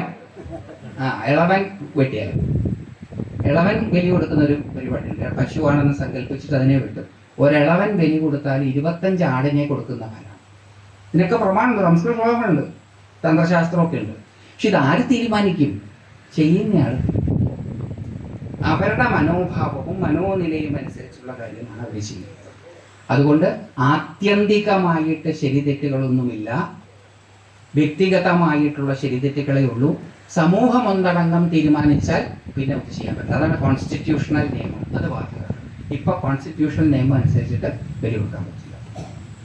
കാരണം അല്ലാതെ ഞാൻ ഇവിടുന്ന് പോയാൽ, പണ്ട് എനിക്കെതിരെ ഒരു കേസ് വന്നിട്ടുള്ളതാണ് ഇത് ന്യായീകരിച്ചിട്ട്. ഈ പെറ്റക്കാര്, പ്രിവെൻഷൻ ക്രൂവൽറ്റി ഓഫ് അനിമൽസിനെ പ്രിവെന്റ് ചെയ്യുന്ന ഒരു ഗ്രൂപ്പുകാർ ഞാൻ മൃഗബലി പ്രോത്സാഹിപ്പിച്ചു എന്ന് പറഞ്ഞു. ദൈവാധീനത്തിന് ഞാൻ പ്രോത്സാഹിപ്പിച്ചിട്ടില്ല. അത് ആ വീഡിയോ കണ്ടു കഴിഞ്ഞപ്പോൾ അത് പോയി. പക്ഷേ കോൺസ്റ്റിറ്റ്യൂഷണൽ അല്ലാത്ത അതും പറഞ്ഞില്ലെങ്കിൽ അത് ശരിയാവില്ല. അപ്പോൾ ബാക്കിയുള്ളവർ ചെയ്യുന്നതോ അതെനിക്കറിയില്ല, ഞാൻ കണ്ടിട്ടില്ല. അതുകൊണ്ട് എനിക്കറിയില്ല. നിയമപരമല്ല, ഇന്ത്യൻ ഭരണഘടന അനുസരിച്ച് ചെയ്യാൻ പറ്റില്ല. പക്ഷെ ഭാരതീയ സംസ്കൃതിയിലെ ശാസ്ത്രമനുസരിച്ച് അതിനൊരു ലോജിക്കുണ്ട്, അത് ചെയ്യാം. അത് ചെയ്താലേ ഫലിക്കൂ, അങ്ങനെ മനോഭാവം അനുസരിച്ച്. അപ്പോൾ ഇത്രയാണ് നിയമങ്ങൾ. എപ്പോൾ എഴുന്നേക്കണം എന്നുള്ള നിയമം നമ്മൾ പറഞ്ഞു, കുളിക്കണോ വേണ്ടിയോ എന്നുള്ള നിയമം എടുത്തു. ഇനിയുള്ളത് ആഹാരം എങ്ങനെയാണെന്നുള്ളത് പറഞ്ഞു. ആഹാരം കഴിച്ചിട്ട് വേണോ കഴിക്കാതെ വേണോ എന്നുള്ളതാണ് അടുത്ത ചോദ്യം. കഴിച്ചിട്ട് ചെയ്താൽ ശരീരം ദഹിപ്പിക്കാൻ വേണ്ടി എനർജിയെ കൂടുതൽ വിനിയോഗിക്കുമെന്നുള്ളത് കൊണ്ട്, ആ സമയത്ത് മെഡിറ്റേഷൻ ഇരുന്നാൽ ഉറക്കം വരും എന്നുള്ളത് കൊണ്ട്, ഉറങ്ങാനല്ല മെഡിറ്റേറ്റ് ചെയ്യുന്നത് എന്നുള്ളത് കൊണ്ട് ആഹാരം കഴിച്ചാൽ ഉടനെ ഇരിക്കാം. അപ്പൊ ആഹാരം കഴിച്ചാൽ എപ്പം ഇരിക്കാം? ആഹാരം കഴിക്കുന്നതിന് മുമ്പ് ഇരിക്കാം, അല്ലെങ്കിൽ ആഹാരം കഴിച്ചൊരു 1.5 മണിക്കൂർ കഴിഞ്ഞിട്ട് ഇരിക്കാം. ഹെവി ആയിട്ടുള്ള ഫുഡാണ് കഴിക്കുന്നതെങ്കിൽ കുറേ നേരം കഴിഞ്ഞിട്ടേ ഇരിക്കാൻ പറ്റുള്ളൂ. അത് കഴിക്കുന്ന ഫുഡിൻ്റെ ക്വാളിറ്റി അനുസരിച്ചിട്ടാണ് അത് തീരുമാനിക്കപ്പെടുന്നത്. ബാക്കി നിയമങ്ങളൊന്നുമില്ല. ഇത് ഒട്ടകത്തിന് സ്ഥലം കൊടുക്കുന്നത് പോലെയാണ്. സ്ഥലം കൊടുത്തു കഴിഞ്ഞാൽ ബാക്കി ഒട്ടകമായിക്കോളും. നമ്മളൊന്നും ഉണ്ടാക്കണ്ട. നിയമം താനേ രൂപീകൃതമാകും. നമ്മളും എല്ലാം അങ്ങനെയാണ്. നമ്മുടെ ജീവിതത്തിലെ മുഴുവൻ ചിട്ടവട്ടങ്ങളും താനേ രൂപീകൃതമായിട്ടുള്ളതാണ്. അതേപോലെ ഇതും ശരിയായിക്കോളും. ഒന്നും ബലം പിടിക്കേണ്ട ആവശ്യമില്ല. ഇപ്പം നിങ്ങൾ ചെയ്യുന്നത് ഒന്നും നിർത്തേണ്ട ആവശ്യമില്ല. ഇപ്പം നിങ്ങൾ എങ്ങനെയാണോ ജീവിക്കുന്നത് അതേപോലെ ജീവിച്ചാൽ മതി. ഈ ഒട്ടകത്തിനെ ഒന്ന് കയറ്റി വെക്കാം, ബാക്കി ഒട്ടകമായിക്കോളും. ഇന്ന് നമുക്ക് അത്രയും എടുക്കാൻ സമയം കിട്ടിയിട്ടുള്ളൂ. കാരണം മരണത്തെ പറ്റിയേ ചിന്തിക്കുന്നത് എന്നുള്ളത് കൊണ്ടാണ് ബലി വളരെ പ്രധാനമാണ്. അത് ഇവിടെ ഒരു വലിയ സംശയമാണ്. ഞാൻ ഈ പറഞ്ഞത് കൊണ്ടൊന്നും ആ സംശയം തീരുകയില്ല എന്ന് എനിക്ക് ഉത്തമ ബോധ്യമുണ്ട്. ഇനി ഞാൻ പറഞ്ഞതിനെ വേറെ ആരെങ്കിലും സപ്പോർട്ട് ചെയ്തിട്ടുണ്ടോ എന്ന് അറിയാനാണെങ്കിൽ പരമാചാര്യര് പെരിയോർ എന്ന് വിളിക്കുന്ന ജയേന്ദ്ര സരസ്വതികളുടെ ഗുരുനാഥനായിട്ടുള്ള ചന്ദ്രശേഖരേന്ദ്ര സരസ്വതികൾ, അദ്ദേഹം ഹിന്ദു ധർമ്മ എന്ന് പറഞ്ഞിട്ട് അദ്ദേഹത്തിന്റെ പ്രഭാഷണങ്ങളെ അടിസ്ഥാനപ്പെടുത്തിയിട്ട് ഭാവൻസ് ഒരു പുസ്തകം പബ്ലിഷ് ചെയ്തിട്ടുണ്ട്. ഹിന്ദു ധർമ്മ, ഇംഗ്ലീഷിലാണ് പുസ്തകം. ആ പുസ്തകത്തിലെ 3-4 അധ്യായങ്ങൾ അനിമൽ സാക്രിഫൈസിനെ കുറിച്ച്. അന്ന് ഞാൻ രക്ഷപ്പെട്ടത് അങ്ങനെയാണ്. എനിക്കെതിരെ കേസെടുക്കാൻ നിങ്ങൾ ശ്രമിച്ചാൽ പോസ്റ്റ് ഹ്യൂമസ് ആയിട്ട് ചന്ദ്രശേഖരേന്ദ്ര സരസ്വതിക്കെതിരെയും കേസെടുക്കണം. കാരണം അദ്ദേഹം ന്യായീകരിച്ചിട്ടുണ്ട്. അപ്പം അദ്ദേഹം പറഞ്ഞിട്ടുണ്ട്. അപ്പോൾ അതൊന്ന് വായിച്ചു നോക്കാം. അത് വായിച്ചു നോക്കിയാൽ ഞാൻ പറഞ്ഞതിനേക്കാൾ ക്ലിയർ ആയിട്ട് മനസ്സിലാവും. എന്നാലും ഈ ചോദ്യം തീരുകയല്ല. അത് പിന്നെ അങ്ങനെ ചോദിച്ചുകൊണ്ടേയിരിക്കട്ടെ. അത് പുതിയ പുതിയ ആൾക്കാർ വരും, പുതിയ പുതിയ ചോദ്യങ്ങൾ വരും, അത് വരട്ടെ. പക്ഷേ ഏകദേശം ഉത്തരം ഞാൻ തന്നു കഴിഞ്ഞു. കൃത്യം ബലിയുടെ ക്രിയകൾ നമുക്ക് പറയാൻ പറ്റില്ല. അത് ശാസ്ത്ര രഹസ്യമാണെന്നാണ് പറയുന്നത്. അപ്പോൾ അതിന് മന്ത്രങ്ങളും വൈത്താരികളും പല ക്രിയകളും ഒക്കെ ഉണ്ട്. അത് അവർ ചെയ്യുമ്പോൾ നമ്മൾ മാറി നിന്നത് തൊഴുക മാത്രമേ വേണ്ടൂ. തൊഴാൻ പറ്റില്ലെന്നുണ്ടെങ്കിൽ അത് വേണ്ട. നമുക്ക് അല്ലാത്ത വെജിറ്റേറിയൻ തെയ്യങ്ങളുണ്ട്. മുച്ചിലോട്ട് ഭഗവതിയുടെ തെയ്യം, അതൊക്കെ വെജിറ്റേറിയൻ തെയ്യമാണ്. നമുക്ക് മുച്ചിലോട്ട് ഭഗവതി നോൺ വെജിറ്റേറിയൻ അല്ല. മുച്ചിലോട്ട് ഭഗവതിയുടെ തെയ്യമൊക്കെ തൊഴുത് ഭഗവതിയുടെ അനുഗ്രഹം വാങ്ങിക്കാം. Non vegetarian തെയ്യമുണ്ട്. ഗാസ്ട്ലി തെയ്യങ്ങളൊക്കെ ഉണ്ട്. ഭീതിതമായിട്ടുള്ള തെയ്യങ്ങളൊക്കെ ഉണ്ട്. അതും കാണാൻ ഇഷ്ടമുള്ളവരുണ്ടാവും. ഓരോരുത്തരുടെ മനോഭാവം വ്യത്യസ്തമാണ് എന്നുള്ളതുകൊണ്ട് എല്ലാവർക്കും ഭാരതത്തിൻ്റെ ഒരു പ്രത്യേകതയാണത്. ഈ ഭോജനശാലയിൽ ആഹാരം കഴിക്കാൻ വരുന്നവരുടെ രുചികൾക്കനുസരിച്ചിട്ടുള്ള വിഭവങ്ങൾ ഇവിടെ ലഭ്യമാണ്. ഒരാളും പട്ടിണി കിടന്ന് പോവില്ല. അതാണ് ഭാരതീയ സംസ്കൃതിയുടെ മഹത്വം. ബാക്കിയുള്ളവരെല്ലാം അവര് തുന്നിയ ഷർട്ട് ഇടാൻ വേണ്ടിയിട്ട് നമ്മുടെ ശരീരത്തെ വെട്ടിമുറിക്കണം. നമുക്കങ്ങനെയല്ല. അളവെടുത്തിട്ട് നമുക്ക് ഷർട്ടും വസ്ത്രവും തുന്നി തരികയാണ് ചെയ്യുക. അപ്പോൾ ഇത്രയാണ് ഇതുള്ളത്. അവസ്ഥാന്തരം മാത്രം. അതുകൊണ്ട് ഞാൻ നേരത്തെ ആദ്യം പറഞ്ഞതുമായിട്ട് ബന്ധിപ്പിച്ച് പറയുകയാണെങ്കിൽ ബലി ചെയ്യുമ്പം ആരെയും കൊല്ലുന്നില്ല. ഭഗവാൻ തന്നെ കൃഷ്ണൻ ഗീതയിൽ കുറച്ചും കൂടി കഴിഞ്ഞാൽ അർജുനനോട് പറയും, ഹന്യതയെ ഹന്യമാനേ ശരീരേ. ശരീരത്തെ ഹനിക്കുന്നവൻ വാസ്തവത്തിൽ ഒന്നിനെയും ഹനിക്കുന്നില്ല. ഗീത വായിക്കുന്നവരാണ് ഏറ്റവും കൂടുതൽ ബലിയെ എതിർക്കുന്നത് എന്നുള്ളതാണ് വളരെ വിചിത്രവും വൈരുദ്ധ്യാത്മകവുമായിട്ടുള്ള ഒരു കാര്യമായിട്ട് എനിക്ക് തോന്നിയിട്ടുള്ളത്. കാരണം ഈ ഗീതയിൽ ഉടനീളം അർജുനനോട് പറയുന്നത് തട്ടടാണെന്നാണ്. ആദ്യം മുതൽ പറയുകയാണ്. അത് കഴിഞ്ഞിട്ട് ചിലരിപ്പോൾ പറയണത് എന്താ വെച്ചാൽ അർജുനന് മനസ്സിലായിട്ടില്ല അത്ര ഗീത. പിന്നെ ഗിരീഷ് കുമാറിനും ഗോപാലകൃഷ്ണനും കല്യാണിക്കുട്ടിക്കും ഒക്കെയാണോ മനസ്സിലാവാൻ പോണേ? സവ്യസാചിനായിട്ടുള്ള, ഗുഡാകേശനായിട്ടുള്ള, പരന്തപനായിട്ടുള്ള, വിജയനായിട്ടുള്ള പാർത്ഥൻ, പൃഥു എന്നുള്ള വാക്കിന് എക്സ്പാൻഷൻ ഉള്ള ആളെന്നാണ്. പാർത്ഥൻ എന്ന് പറഞ്ഞാൽ വികസിത ബോധസ്വരൂപൻ എന്നർത്ഥമുണ്ട്. മൂപ്പർക്ക് മനസ്സിലായിട്ടില്ല, നമുക്കാ. അപ്പൊ അവര് പറയണത് എന്താ വെച്ചാൽ അർജുനനെ നിമിത്തീകരിച്ചുകൊണ്ട് നമുക്ക് വേണ്ടിയിട്ടാണ് അത്ര ഗീത പറഞ്ഞത്. അർജുനന് മനസ്സിലായിട്ടില്ല. അർജുനന് മനസ്സിലായിട്ടില്ല ഗീതയെങ്കിൽ നിങ്ങൾക്കും എനിക്കും ഈ ജമ്മത്ത് മനസ്സിലാകാൻ പോകുന്നില്ല. കാരണം ഇത് ഡയറക്റ്റ് റിലേ കേട്ട ധൃതരാഷ്ട്രർക്ക് മനസ്സിലായില്ല. അപ്പൊ ആർക്കും മനസ്സിലാവാൻ പോകില്ല. അപ്പൊ അതൊക്കെ വെറുതെ പറയണതാണ്. അർജുനന് മനസ്സിലായില്ല ഗീത, അതുകൊണ്ട് ഗീത കൊല്ലാൻ പറയുന്നതല്ല. ശരിയാണോ? അത് കൊല്ലാൻ പറയുന്നതല്ല. ഇതിൽ കൊല്ലും കൊലയും ഇല്ല. ഇത് ബിയോണ്ട് ദാറ്റ് ജീവിക്കാൻ പറയുന്ന ഒരു ടെക്സ്റ്റാണ്. അത് നമ്മൾ വ്യക്തമായിട്ട് ഫസ്റ്റ് ടു ലാസ്റ്റ് വായിച്ചാൽ നമുക്കിത് കൃത്യമായിട്ട് മനസ്സിലാകും എങ്ങനെയാണ് ഈ ഭേദ തലത്തിൽ നിന്ന് വിട്ട് ജീവിക്കാൻ പറ്റുക. അഭേദ തലത്തിൽ ജീവിക്കാൻ നമ്മളെ ട്രെയിൻ ചെയ്യിക്കുന്ന ഒരു ടെക്സ്റ്റാണ് ഗീത. ഭേദതലത്തിലാണ് ഈ വേണം വേണ്ട, അരുത് അരുതായികൾ. പിന്നെ നമുക്ക് അവിടെ നിർത്താം. നമ്മൾ മരണത്തെക്കുറിച്ച് ചിന്തിച്ചു തുടങ്ങിയതേ ഉള്ളൂ. നാളെ നമുക്ക് വളരെ രസകരമായിട്ടുള്ള മരണത്തിൻ്റെ പല കാഴ്ചപ്പാടിലാവും. നാളെ നാളെ മാത്രാ സ്പർശാസ്തു, എനിക്ക് തോന്നുന്നു നാളെ ആ ഒരൊറ്റ ശ്ലോകം ഒന്നും കൂടി എടുക്കാൻ പറ്റും. പക്ഷെ നാളത്തെ ശ്ലോകം വളരെ പ്രധാനപ്പെട്ടതാണ്. മാത്രാ സ്പർശാസ്തു കൗന്ദേയ ശീതോഷ്ണ സുഖ ദുഃഖത ആഗമാപായിനോ അനിത്യാസ്താം തിതിക്ഷസ്വ ഭാരത. നാളത്തെ ശ്ലോകമാണ്. വന്നു പോകുന്നതിനെ ആസ്വദിച്ചുകൊണ്ട് ജീവിക്കുക. അതെങ്ങനെയാണെന്നും അതിനെപ്പറ്റി നമുക്ക് നാളെ കേൾക്കാം. നാളെ കൂടെ കേൾക്കുമ്പോഴത്തേക്കും ഇത് കറക്റ്റായിട്ട് ഒന്നും കൂടി മനസ്സിലാവും. ഇത് മുഴുവൻ കേട്ടാൽ നമ്മൾ മുക്തരാകും. അപ്പം അതുകൊണ്ട് ഗീത നമുക്ക് പതുക്കെ പോകാൻ പറ്റുള്ളൂ. അല്ലെങ്കിൽ സ്പീഡിൽ പോയാൽ, അധ്യായം തീർക്കാൻ പോയാൽ ഇത് ഒന്നും പിടികിട്ടില്ല. ഇങ്ങനെ പോകുന്നത് നല്ലതെന്ന് എനിക്ക് തോന്നുന്നു. ഇപ്പോൾ നമുക്ക് ഒരുപാട് കാര്യങ്ങൾ മനസ്സിലായി, അല്ലെങ്കിൽ ഒരുപാട് കാര്യങ്ങളെ കുറിച്ചിട്ടുള്ള എൻ്റെ അഭിപ്രായം നിങ്ങൾക്ക് മനസ്സിലായി. ഇനി നിങ്ങൾക്ക് വിളിക്കണോ വേണ്ടിയോ എന്നെങ്കിലും തീരുമാനിക്കാമല്ലോ. കാരണം ഈ നിങ്ങൾ വിചാരിച്ചു കാണില്ല ചിലപ്പോൾ ഇതാ സാധനം ഇതാണെന്ന് അറിഞ്ഞാൽ വേണമെങ്കിൽ ഒഴിവാക്കാം, അല്ലെങ്കിൽ ഇനിയും വിളിക്കാം. അപ്പോൾ ഏതായാലും ഇതൊക്കെയാണ് എൻ്റെ അഭിപ്രായങ്ങൾ. ഇതിനൊന്നും ഒരു മാറ്റവും വരാൻ പോകുന്നില്ല എത്ര കാലം കഴിഞ്ഞാലും. ഇതെൻ്റെ അടിസ്ഥാനപരമായിട്ടുള്ള വിശ്വാസമാണ്. ഇത് ഭാരതീയ സംസ്കൃതി അനുവദിക്കുന്നതാണ്. ശരികൾ എന്ന് പറയുന്നത് ഓരോരുത്തരും തീരുമാനിക്കുന്നതാണ്, ഭരണഘടനാപരമായിട്ട്, കോൺസ്റ്റിറ്റ്യൂഷണലാണല്ല. ഇനി നമുക്ക് മെഡിറ്റേഷനിലേക്കാണ് കിടക്കേണ്ടത്. നമ്മൾ ഇന്നലെ കേട്ടു, ആ മന്ത്രം നമ്മൾ ജപിക്കുമ്പോൾ, നാമം നമ്മൾ ജപിക്കുമ്പോൾ അതോടൊപ്പം പലതരത്തിലുള്ള ചിന്തകൾ, കോൺസെപ്റ്റ്സ് വരും. പതുക്കെ ആ കോൺസെപ്റ്റ്സ് കുറഞ്ഞ് അക്ഷരം മന്ത്രം മാത്രമായിട്ട് ഇങ്ങനെ നിൽക്കും, ശബ്ദം മാത്രമായിട്ട് ഇങ്ങനെ നിൽക്കും. പക്ഷെ എന്നാലും കോൺസെപ്ച്വൽ ബാക്ക്ഗ്രൗണ്ട് ഉണ്ടാവും. പക്ഷെ കൂടുതൽ നേരം നമുക്ക് മന്ത്രത്തിൽ നാമത്തിൽ ശബ്ദത്തിൽ നിൽക്കാൻ സാധിക്കും. അല്ലെങ്കിൽ ശ്വാസം ആണ് നിങ്ങൾ കേന്ദ്രീകരിക്കുന്നെങ്കിൽ ശ്വാസത്തിൽ നിൽക്കാൻ സാധിക്കും. അത് സവിതർക്ക സമാധി.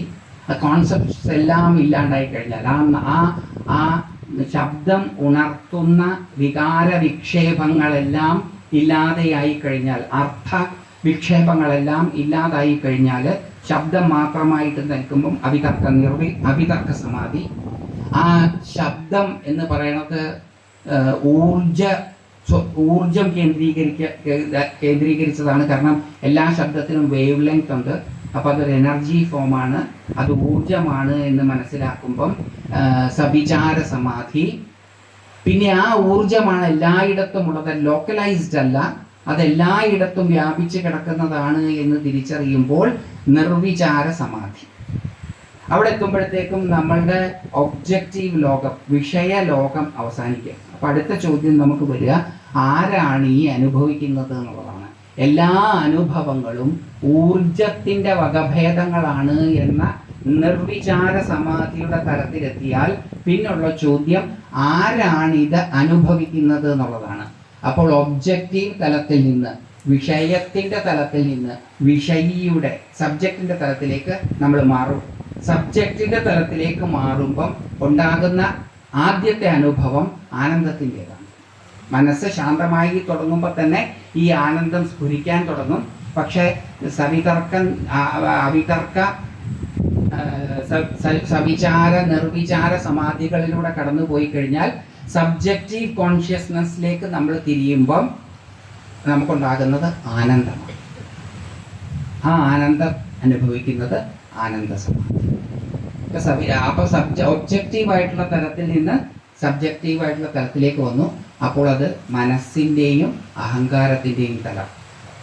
വിതർക്ക വിചാര സമാധികൾ പഞ്ചഭൂതങ്ങളുടെ തലത്തിൽ പുറത്താണ്. ആ പഞ്ചഭൂതങ്ങളുടെ തലത്തിൽ നിന്ന് വിഷയങ്ങളെല്ലാം പഞ്ചീകൃതമായതാണ്. നമ്മുടെ ശരീരവും പഞ്ചീകൃതമായതാണ്. ശരീരത്തെ അനുഭവിക്കുന്ന ഒരു ബോധമുണ്ട് നമുക്ക്. ആ ബോധത്തിൻ്റെ തലത്തിലേക്ക് നമ്മൾ ഉയരുമ്പോൾ അല്ലെങ്കിൽ ചേക്കേറുമ്പോൾ അത് മനസ്സിൻ്റെയും അഹങ്കാരത്തിൻ്റെയും തലമാണ്. അവിടെ ആനന്ദമാണ് ഉണ്ടാവുക. അത് ആനന്ദ സമാധി. ഇനി നമുക്ക് അവിടുന്ന് നാളെ പോകാനുള്ളത് അസ്മിതാ സമാധി. അതിലേക്ക് നമുക്ക് നാളെ പോകാം. മനസ്സിൻ്റെ തലത്തിലേക്ക് നമ്മളിപ്പോൾ എത്തി. 24 തത്വങ്ങളിൽ പൃഥ്വി തത്വം മുതൽ നമ്മൾ പതുക്കെ അകത്തോട്ട് കയറി ഈ ഇന്ദ്രിയങ്ങൾ കഴിഞ്ഞു, കർമ്മേന്ദ്രിയങ്ങൾ, ജ്ഞാനേന്ദ്രിയങ്ങൾ, തന്മാത്രകളുടെ തലവും തന്മാത്രകളാണ് ഊർജത്തിൻ്റെ തലം. ആ തലവും കഴിഞ്ഞ് നമ്മളിപ്പം മനസ്സിൻ്റെ തലത്തിലാണ് നിൽക്കുന്നത്. ആ മനസ്സിൻ്റെ തലത്തിൽ മനസ്സ് മാത്രമായിട്ട് നിൽക്കുമ്പോൾ ഇപ്പം ശബ്ദമൊന്നുമില്ല, നാമമൊന്നുമില്ല. ഇപ്പോൾ നാമം രണ്ടാമത്തെ സ്റ്റേജ് കഴിഞ്ഞപ്പോൾ നാമം കഴിഞ്ഞു. അവിതർക്ക സമാധി കഴിഞ്ഞപ്പം നാമം കഴിഞ്ഞു. ഇനി നാമമൊന്നുമില്ല.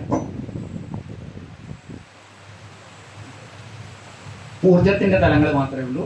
ആ ഊർജത്തിൻ്റെ തലങ്ങൾ കോൺഷ്യസ്നെസ്സിൻ്റെ തലവുമായിട്ട് ബന്ധപ്പെടുമ്പോൾ എനർജി, കോൺഷ്യസ്നെസ്സിൻ്റെ തലവുമായിട്ട് ബന്ധപ്പെടുന്നതാണ് ആനന്ദ സമാധി. നമുക്ക് ഇന്ന് ആനന്ദ സമാധിയിൽ നിന്നിട്ട് നമ്മുടെ മെഡിറ്റേഷൻ ചെയ്യാം. നിയമങ്ങളെല്ലാം പറഞ്ഞു. ഇനി നമുക്ക് നമ്മുടേതായിട്ടുള്ള നിയമങ്ങൾ ഉണ്ടാക്കാം. അത് നിങ്ങളുടെ ഇഷ്ടം. നിങ്ങളുടെ നിയമങ്ങൾ നിങ്ങൾ കണ്ടുപിടിക്കണം, അത് നിങ്ങൾക്ക് പാലിക്കാം.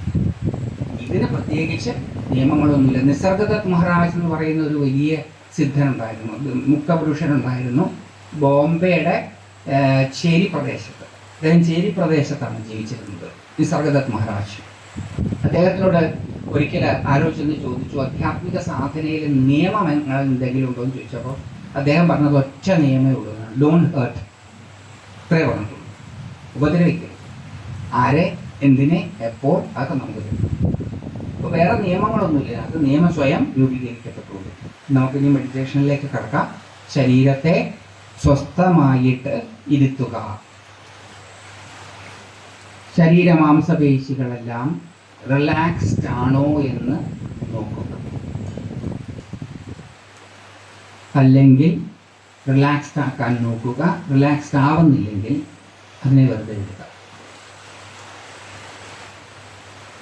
കണ്ണിൻ്റെ ചുറ്റുമുള്ള മസിൽസ്, മൂക്കിൻ്റെ ചുറ്റുമുള്ള മസിൽസ്, ചെറികളുടെ ചുണ്ടുകളുടെ ചുറ്റുമുള്ള മസിൽസ്, താടിയെല്ലിൻ്റെ മസില്, കാതുകളുടെ പുറകിലുള്ള മസിൽസ്, കഴുത്തിൻ്റെ മസിൽസ്, ഷോൾഡർ മസിൽസ്, റിബ്കേജിൻ്റെ ഭാഗത്തുള്ള മസിൽസ്, വയറിൻ്റെ മസിൽസ്, തുടകളിലെ മസിൽസ്, കാഫ് മസിൽസ്, കാലുകളിലെ മസിൽസ്, ഇതൊക്കെ റിലാക്സ്ഡ് ആണോ എന്ന് നോക്കുക. അല്ലെങ്കിൽ റിലാക്സ്ഡ് ആക്കാൻ നോക്കുക. റിലാക്സ്ഡ് ആവുന്നില്ലെങ്കിൽ റിലാക്സ്ഡ് ആവുന്നില്ല ശ്രദ്ധ മൂക്കിലൂടെ സ്വതന്ത്രമായി വന്നു പോകുന്ന ശ്വാസോച്ഛ്വാസത്തിലേക്ക് കൊണ്ടുവരിക.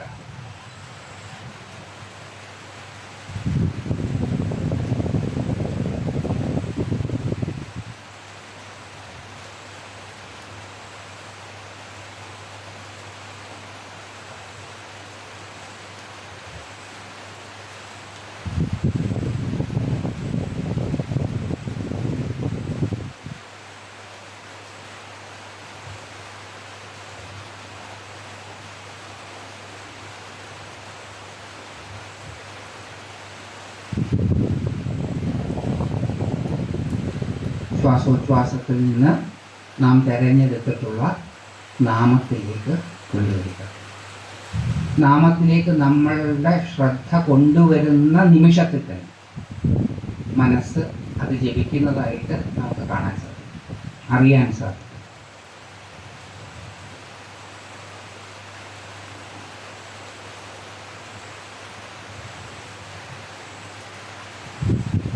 ആ നാമജപം പതുക്കെ ആയിരിക്കാം, വേഗത്തിലായിരിക്കാം, മനസ്സിൽ ഉച്ചത്തിലായിരിക്കാം. അത് അതിൻ്റേതായിട്ടുള്ള സ്പീഡിൽ താനേ നടക്കും. ചിലപ്പോൾ വളരെ ഫാസ്റ്റായിട്ടായിരിക്കാം നാമം ജപിക്കുന്നത്, ചിലപ്പോൾ വളരെ സ്ലോ ആയിട്ട്, ചിലപ്പോൾ ഉറക്കെ, ചിലപ്പോൾ വളരെ പതുക്കെ മനസ്സിൽ ഈ നാമം ജപിക്കുന്നു. അങ്ങനെ നാമം ജപിച്ചുകൊണ്ടിരിക്കുന്ന സമയത്ത് എപ്പോഴെങ്കിലും എന്തെങ്കിലും ചിന്തകൾ വന്നിട്ട് നമ്മുടെ ശ്രദ്ധ അപഹരിക്കപ്പെടാം. ശ്രദ്ധ അപഹരിക്കപ്പെട്ട് കുറച്ചു നേരം കഴിയുമ്പോൾ നമ്മുടെ ശ്രദ്ധ പോയി എന്ന ഒരു തിരിച്ചറിവ് നമുക്കുണ്ടാകും. ആ നിമിഷം കുറ്റബോധമൊന്നുമില്ലാതെ, ധൃതി പിടിക്കാതെ പതുക്കെ ശ്രദ്ധ നാമത്തിലേക്ക് കൊണ്ടുവരിക. അപ്പം മനസ്സ് താനെ ആ നാമം ജപിക്കുന്നത് നമുക്കറിയാൻ സാധിക്കും.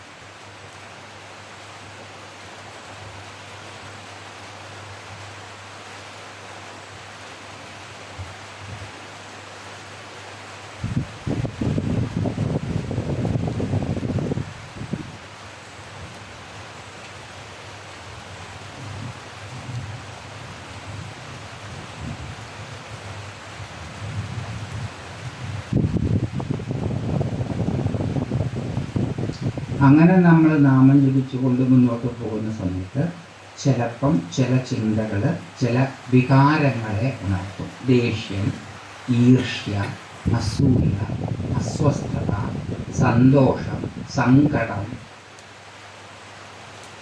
ആകാംക്ഷ, പലതരത്തിലുള്ള ചിന്തകളെ ഉണർത്തും.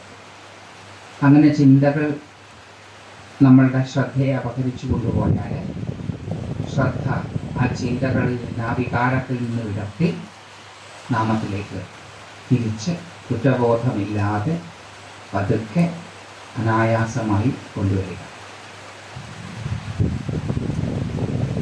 ചിലപ്പം അങ്ങനെ കൊണ്ടുവരാൻ പറ്റില്ല. ആ വികാര ചുഴിയിൽ നിന്ന് ശ്രദ്ധയെ വിടുവിപ്പിക്കുവാൻ അത്ര എളുപ്പം നമുക്ക് സാധിക്കില്ല. തിരിച്ച് നാമത്തിലേക്ക് വന്നാലും വീണ്ടും വീണ്ടും വീണ്ടും അതേ വികാരത്തിലേക്ക് നാം തിരിച്ചു പോയില്ല. അങ്ങനെയാണെങ്കിൽ തത്കാലം നാമജപത്തിനെ ശ്രദ്ധിക്കുന്നതിന് പകരം ആ വികാരത്തെ ശ്രദ്ധിക്കുക. അത് ശരീരത്തിൽ എവിടെയാണ് നമുക്ക് അനുഭവിക്കാൻ സാധിക്കുന്നത്? അത് അനുഭവിക്കുന്ന സമയത്ത് ശരീരത്തിൻ്റെ ആ ഭാഗം ടൈറ്റൻഡ് ആവുന്നുണ്ടോ? അത് അനുഭവിക്കുന്ന സമയത്ത് മനസ്സ് എങ്ങനെയാണ്? ശരീരം മൊത്തത്തിലുള്ള സ്റ്റേറ്റ് എങ്ങനെയാണ്? അപ്പോൾ അതൊക്കെ നമ്മൾ ഒബ്സർവ് ചെയ്യും. ആ വികാരത്തെ, അതിൻ്റെ കാരണത്തെക്കുറിച്ചൊന്നും ചിന്തിക്കണ്ട. എന്ത് ചിന്തകൾ കാരണമാണ് അതുണ്ടായതെന്നൊന്നും ചിന്തിക്കണ്ട. ആ വികാരത്തിന് അതിൽ കുറച്ച് നേരം നമ്മൾ ശ്രദ്ധിച്ചിരുന്നാൽ പതുക്കെ പതുക്കെ പതുക്കെ വെയിലത്തുരുകുന്ന മഞ്ഞു പോലെ അത് ഇല്ലാതെയായി നേർത്ത് നേർത്ത് നേർത്ത് വരുന്നത് നമുക്ക് കാണാം. അതിൻ്റെ പിടിയിൽ നിന്ന് നമ്മുടെ ശ്രദ്ധ താനേ വിട്ടുവരുന്നത് നമുക്ക് കാണാമെന്ന് പറഞ്ഞാൽ അനുഭവിക്കാം, അറിയാം. അങ്ങനെ അറിയുന്ന ആ നിമിഷത്തിൽ നമ്മുടെ ശ്രദ്ധ തിരിച്ച് നമ്മുടെ രഹസ്യനാമത്തിലേക്ക് കൊണ്ടുവരിക. എപ്പോഴൊക്കെ ഇത് സംഭവിക്കുമോ അപ്പോഴൊക്കെ ഇതാണ് പ്രോസസ്സ്.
പതുക്കെ നമ്മുടെ ശ്രദ്ധ നാമത്തിൽ നിന്ന് മൂക്കിലൂടെ അകത്തേക്കും പുറത്തേക്കും സ്വതന്ത്രമായി അനായാസമായി വന്നു പോകുന്ന ശ്വാസോച്ഛ്വാസത്തിലേക്ക് കൊണ്ടുവരിക. നേരത്തെ നാമജപത്തെ പറ്റി പറഞ്ഞതുപോലെ ഇതിൻ്റെ ഗതിവിഗതികൾക്ക് മാറ്റം സംഭവിക്കും. ചിലപ്പോൾ നീണ്ടതായിരിക്കാം, ചിലപ്പം ചെറുതായതായിരിക്കാം, ചിലപ്പോൾ പൊട്ടിപ്പോകുന്നതായിരിക്കാം, ചിലപ്പോൾ കടിച്ചതായിരിക്കാം, ചിലപ്പോൾ മെലിഞ്ഞു പോകുന്നതായിരിക്കാം. ഏത് രീതിയിലുമായിക്കൊള്ളട്ടെ ശ്വാസോച്ഛ്വാസത്തെ അനുഭവിക്കുക. കുറച്ച് സെക്കൻഡ്സ് കഴിഞ്ഞാൽ ശ്രദ്ധ പതുക്കെ ശരീരത്തിലേക്ക് കൊടുക്കുക.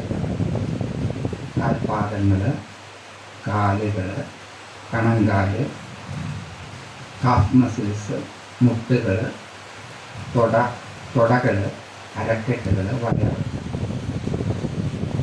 നമ്മളെ നേരെ ഇരുത്താൻ സഹായിക്കുന്ന നമ്മുടെ ബാക്ക് മസിൽസ്, നമ്മുടെ നട്ടെല്ല്, റിബ് കേജിലെ മസിൽസ്, ഷോൾഡർ മസിൽസ്, കഴുത്തിലെ മസിൽസ്, ചെവിക്ക് പുറകിലുള്ള മസിൽസ്, ജോ മസിൽസ്, കാടിയലിലെ മസിൽസ്, ചെറുക്കി ചുറ്റുമുള്ള മസിൽസ്, മൂക്കിലെ മസിൽസ്, കണ്ണിലെ മസിൽസ്, ഇതിനെയൊക്കെ നമ്മൾ ശ്രദ്ധിക്കുക. ഒക്കെ റിലാക്സ്ഡ് ആണ്. അതൊക്കെ കണ്ണു തുറക്കുക. ബാക്കി ലോകത്തിലേക്ക് വന്ന് 2-3 സെക്കൻഡ് അവിടെ തന്നെ ഇരുന്ന് പതുക്കെ നിത്യ വ്യവഹാരങ്ങളിലേക്ക് ഉണർന്നേക്കും.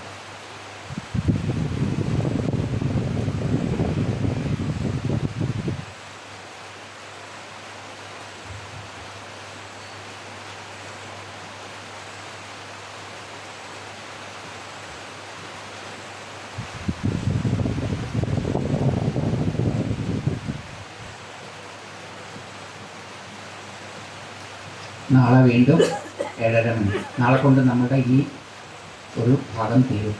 നാളെ നമ്മൾ മാത്രം സ്പർശ ഒരു വളരെ രസകരമായിട്ടുള്ള ഒരു ജീവിതത്തിൽ നമുക്ക് അനുവർത്തിക്കാൻ, നമുക്ക് വളരെ ടെൻസായിട്ടുള്ള മൂവ്മെൻ്റ് വരുമ്പോൾ, വളരെ പ്രതികൂലമായ സാഹചര്യങ്ങളിലൂടെ നമ്മൾ കടന്നു പോകുമ്പോൾ നമുക്ക് നിത്യജീവിതത്തിൽ ഉപയോഗിക്കുവാനുള്ളൊരു ഉപദേശം കൂടിയാണ് ഭഗവാൻ ആ ശ്ലോകത്തിലൂടെ നമുക്ക് തരുന്നത്. നാളെ അത് കേൾക്കാനായിട്ട് വീണ്ടും 7:30 മണിക്ക് കാണാം. നമസ്കാരം.